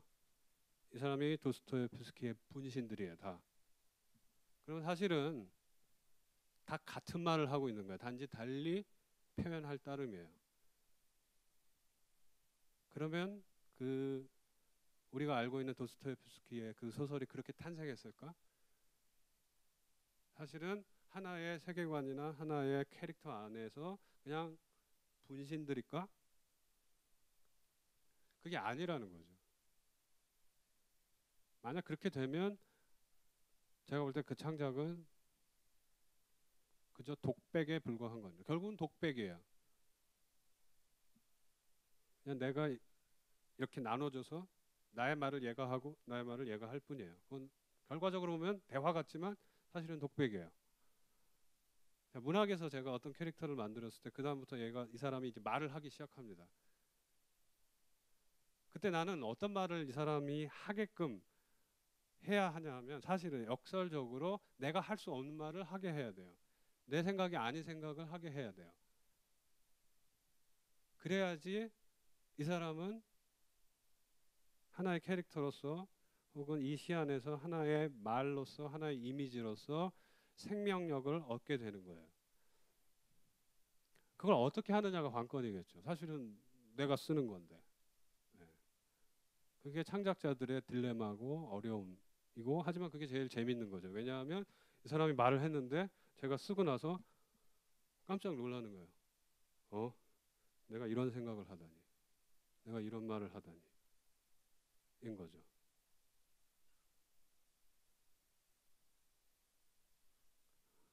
영화에서 어떤 캐릭터가 있어요.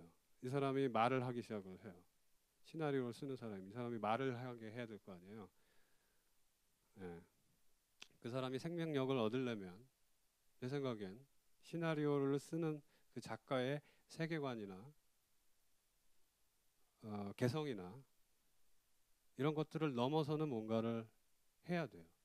그렇게 작가는 자기를 넘어서는 영역으로 예, 캐릭터를 보내버려야 되는 거죠.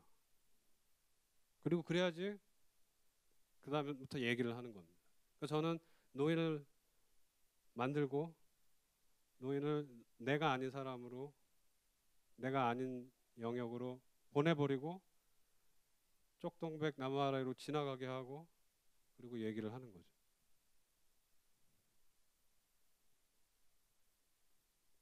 그런 점에서 예술은 물론 모든 예술은 아닐 거예요. 독백적인 예술도 있을 테고요. 변증법적으로 종합되는 예술도 있을 테고요.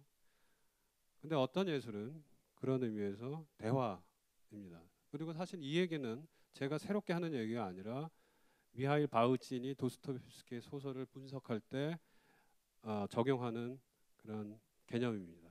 대화법이라는 도스토옙스키는 언제나 대화다라고 바흐친이 그렇게 이야기를 했던 것이죠. 그리고 그 관점으로 보니 내 시에 어떤 사람들, 어떤 말들도 그렇게 이해할 수 있겠구나라는 생각을 하게 됐습니다.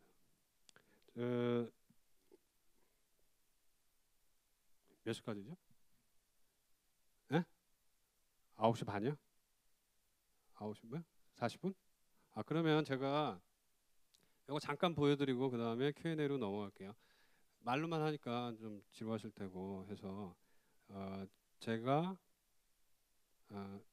제가 시도 쓰는데 가끔은 예술하는 친구들이랑 이렇게 약간은 장난도 치고 뭐 프로젝트도 하고 그러거든요.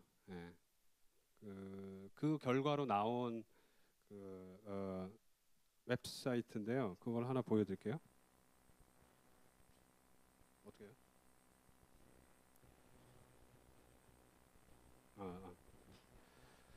예. 이게 뭐냐 하면 여기 보시면 김서현 씨하고 저하고 이제 같이 구상을 했고 여기 이태한 최소한이라는 미디어 아티스트가 같이 만든 프로젝트입니다. 여기 보면 이제 제목은 You Mix Poem이에요. 여기 1번 Select. 예. 1번부터 40개의 시 구절이 있어요. 이건 제가 40명의 시인들한테 허락을 받고 너의 시 구절을 써도 되겠니? 허락해 주세요. 해가지고 허락을 받고 이렇게 40개의 구절을 고른 다음에 이것을 일일이 낭독을 해서 그것을 녹음해서 사운드 파일로 만들었어요. 그럼 1번부터 40개니까 40개의 파일이 있겠죠? 근데 그것을 다시 여기 보면 여자 고음 WH, WL 여자 저음 MH 남자 고음 ML 남자 저음 O 올드 Y 사실 0인데 0 더 어려요. 훨씬 더 어린 요 6개의 목소리로 녹음을 했어요. 제가 일일이 이 woman low는 김소연, man low는 저. 예, 그다음에 맨 하이만 제가 들려드릴게요. 맨 하이가 누군지 여기서 이제 드래그를 해서 이렇게 하는 겁니다. 이렇게 해서 이제 맨 하이. 결빙을 풀고 나 너를 안을게. 누군지 아세요? 예? 어떻게 아세요? 오은신의 목소리를 들으면 다 웃더라고요. 자, 이렇게 아무거나 그래서 이렇게 하는 거예요. 결빙을 풀고 나 너를 안을게. 그렇게 흔들흔들 안녕 새로운 나여. 오은신은 자기의 목소리에 대해서 너무나 잘 알고 있고요. 신앙독을 하면 사람들이 웃어요. 그래서 오은신이 그러더라고요. 내가 읽으면 동시가 된다고.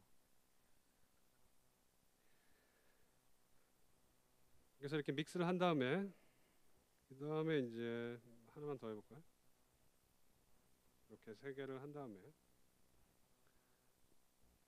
여기 보면 비지라고 백그라운드가 있잖아요. 그래서 여기서 이제 이거는 사람들이 올린 거예요. 이게 사람들이 올릴 수 있었어요. 자기가 아이폰으로 녹음해서 올릴 수 있었어요. 여기다가 업로드 할 수 있었어요. 그리고 업로드를 해가지고 성과 합창. 그러면 이렇게 하나의 낭독 파일이 만들어져요. 그리고 시도 만들어져요. 여기 보면 새로운 시가 이렇게 나온 거죠. 결빙을 풀고 나 너를 안을게. 그렇게 흔들흔들 안녕 새로운 나요. 세상의 검은 곳에 구멍을 내고 요거하고 요거 바꾸는 게 나을 것 같아요. 왠지 이렇게. 참 쉽죠?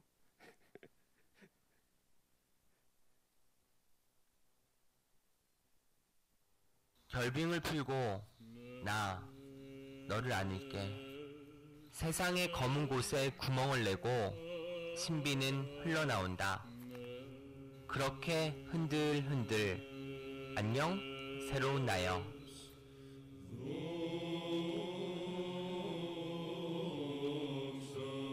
네. 좀 오은신의 목소리와 좀 안 어울린다 그러면 뭐가 있을까?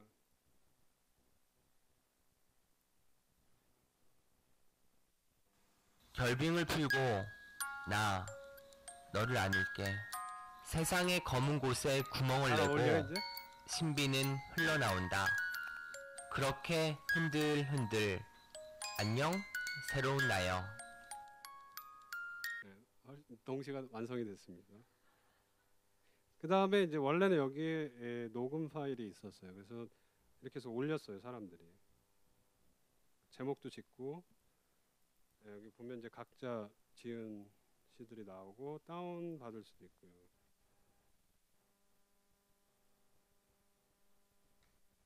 이렇게 하면 이제 다운이 되고요. 그래서 들어보면 나중에 다시 만났을 때 김소연 씨. 누구시죠 당신은 하고 물을 뿐 슬픔은 2배, 3배. 그러니까 굉장히 많아요. 뭐 해볼까요? 수요일에 돌고래.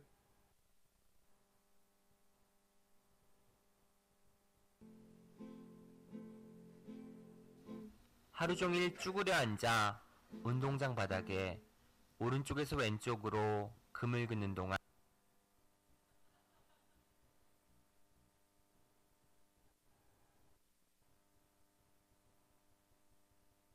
It's summertime, summertime, summertime, summertime, summertime, summertime, summertime. 하루 종일 쭈그려 앉아 운동장 바닥에 오른쪽에서 왼쪽으로 금을 긋는 동안 땅 위에 수많은 마을들이 만들어졌다가 지워진다.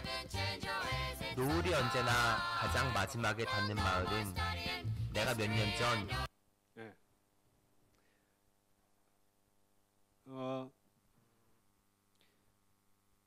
이게 이제 이게 문지문헌 사이에서 기금을 따가지고 요 프로젝트만 한 건 아니고요. 여러 이게 사운드 앳 미디어라는 그 전체적인 시리즈가 있고 그중에서 이제 저하고 이 김소연, 이태한, 최수환은 이 유믹스 포임을 한 거예요. 사운드 앳 미디어 세 번째 프로젝트로. 예, 근데 이제 이게 개인 서버여가지고 서버가 꽉 찼어요. 그래가지고 이제 더 이상 업로드는 할 수 없는데 저는 그리고 다른 김소연 시인하고 그 다른 작가들도 다 재밌어 했어요.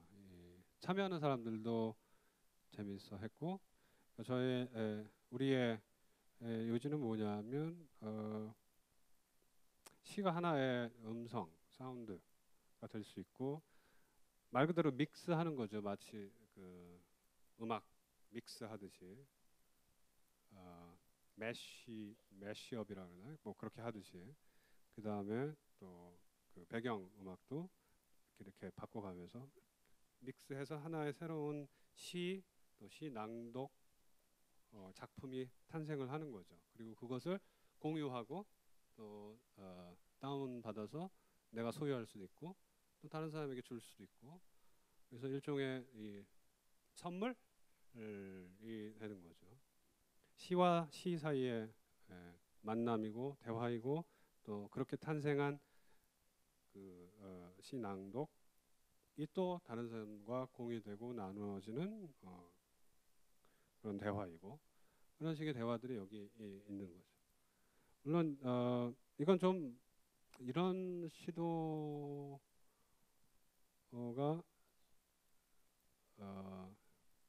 예술에는 저는 전반적으로 이런 흐름, 이런 시도는 쭉 있어 왔다고 생각을 해요. 근데 이제 특히 문학에 관해서는 시에 관해서는 이런 시도를 한 사람은 많지 않았던 것 같아요.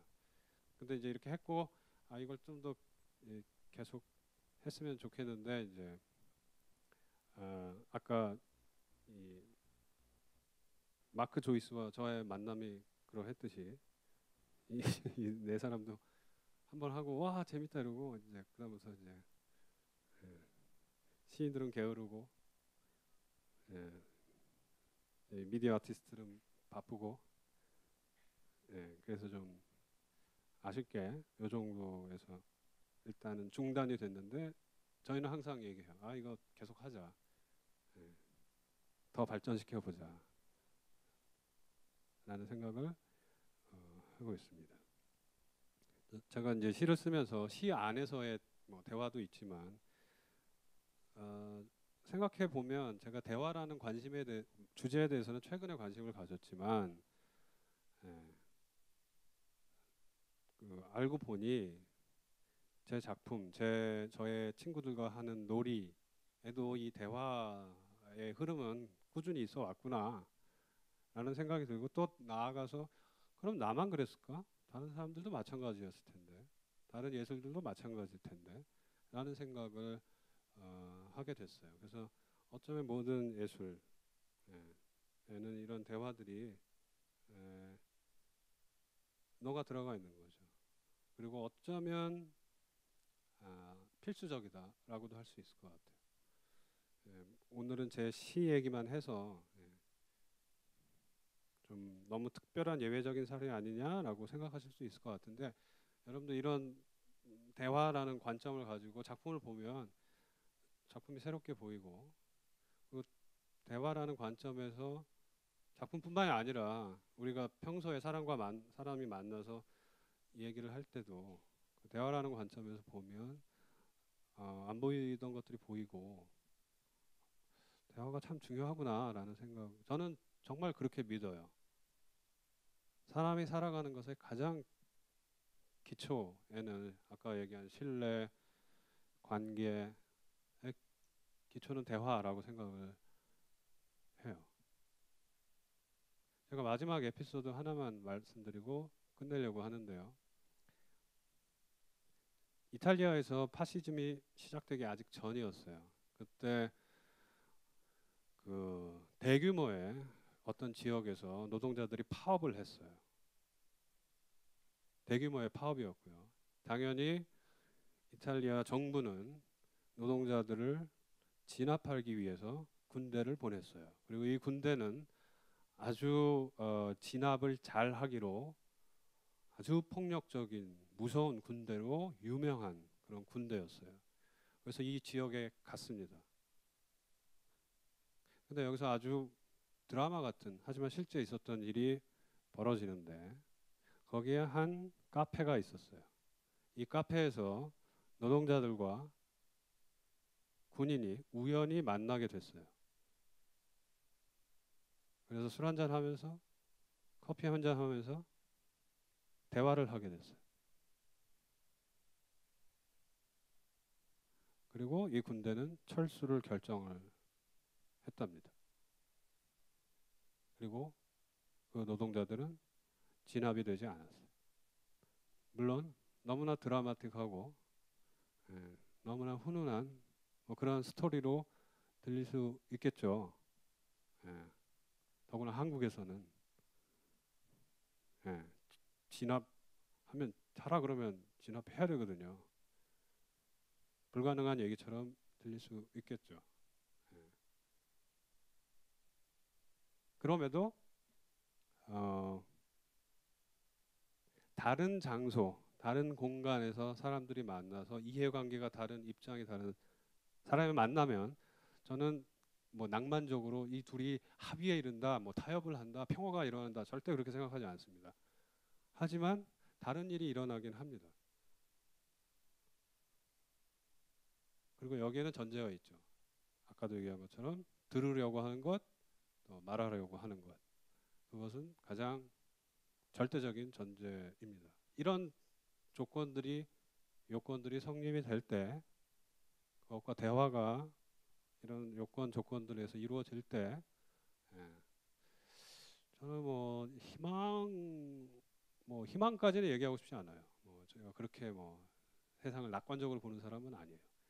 하지만 다른 경로, 다른 가능성 이런 것들은 이제 조금씩 그때부터 시작이 되겠죠.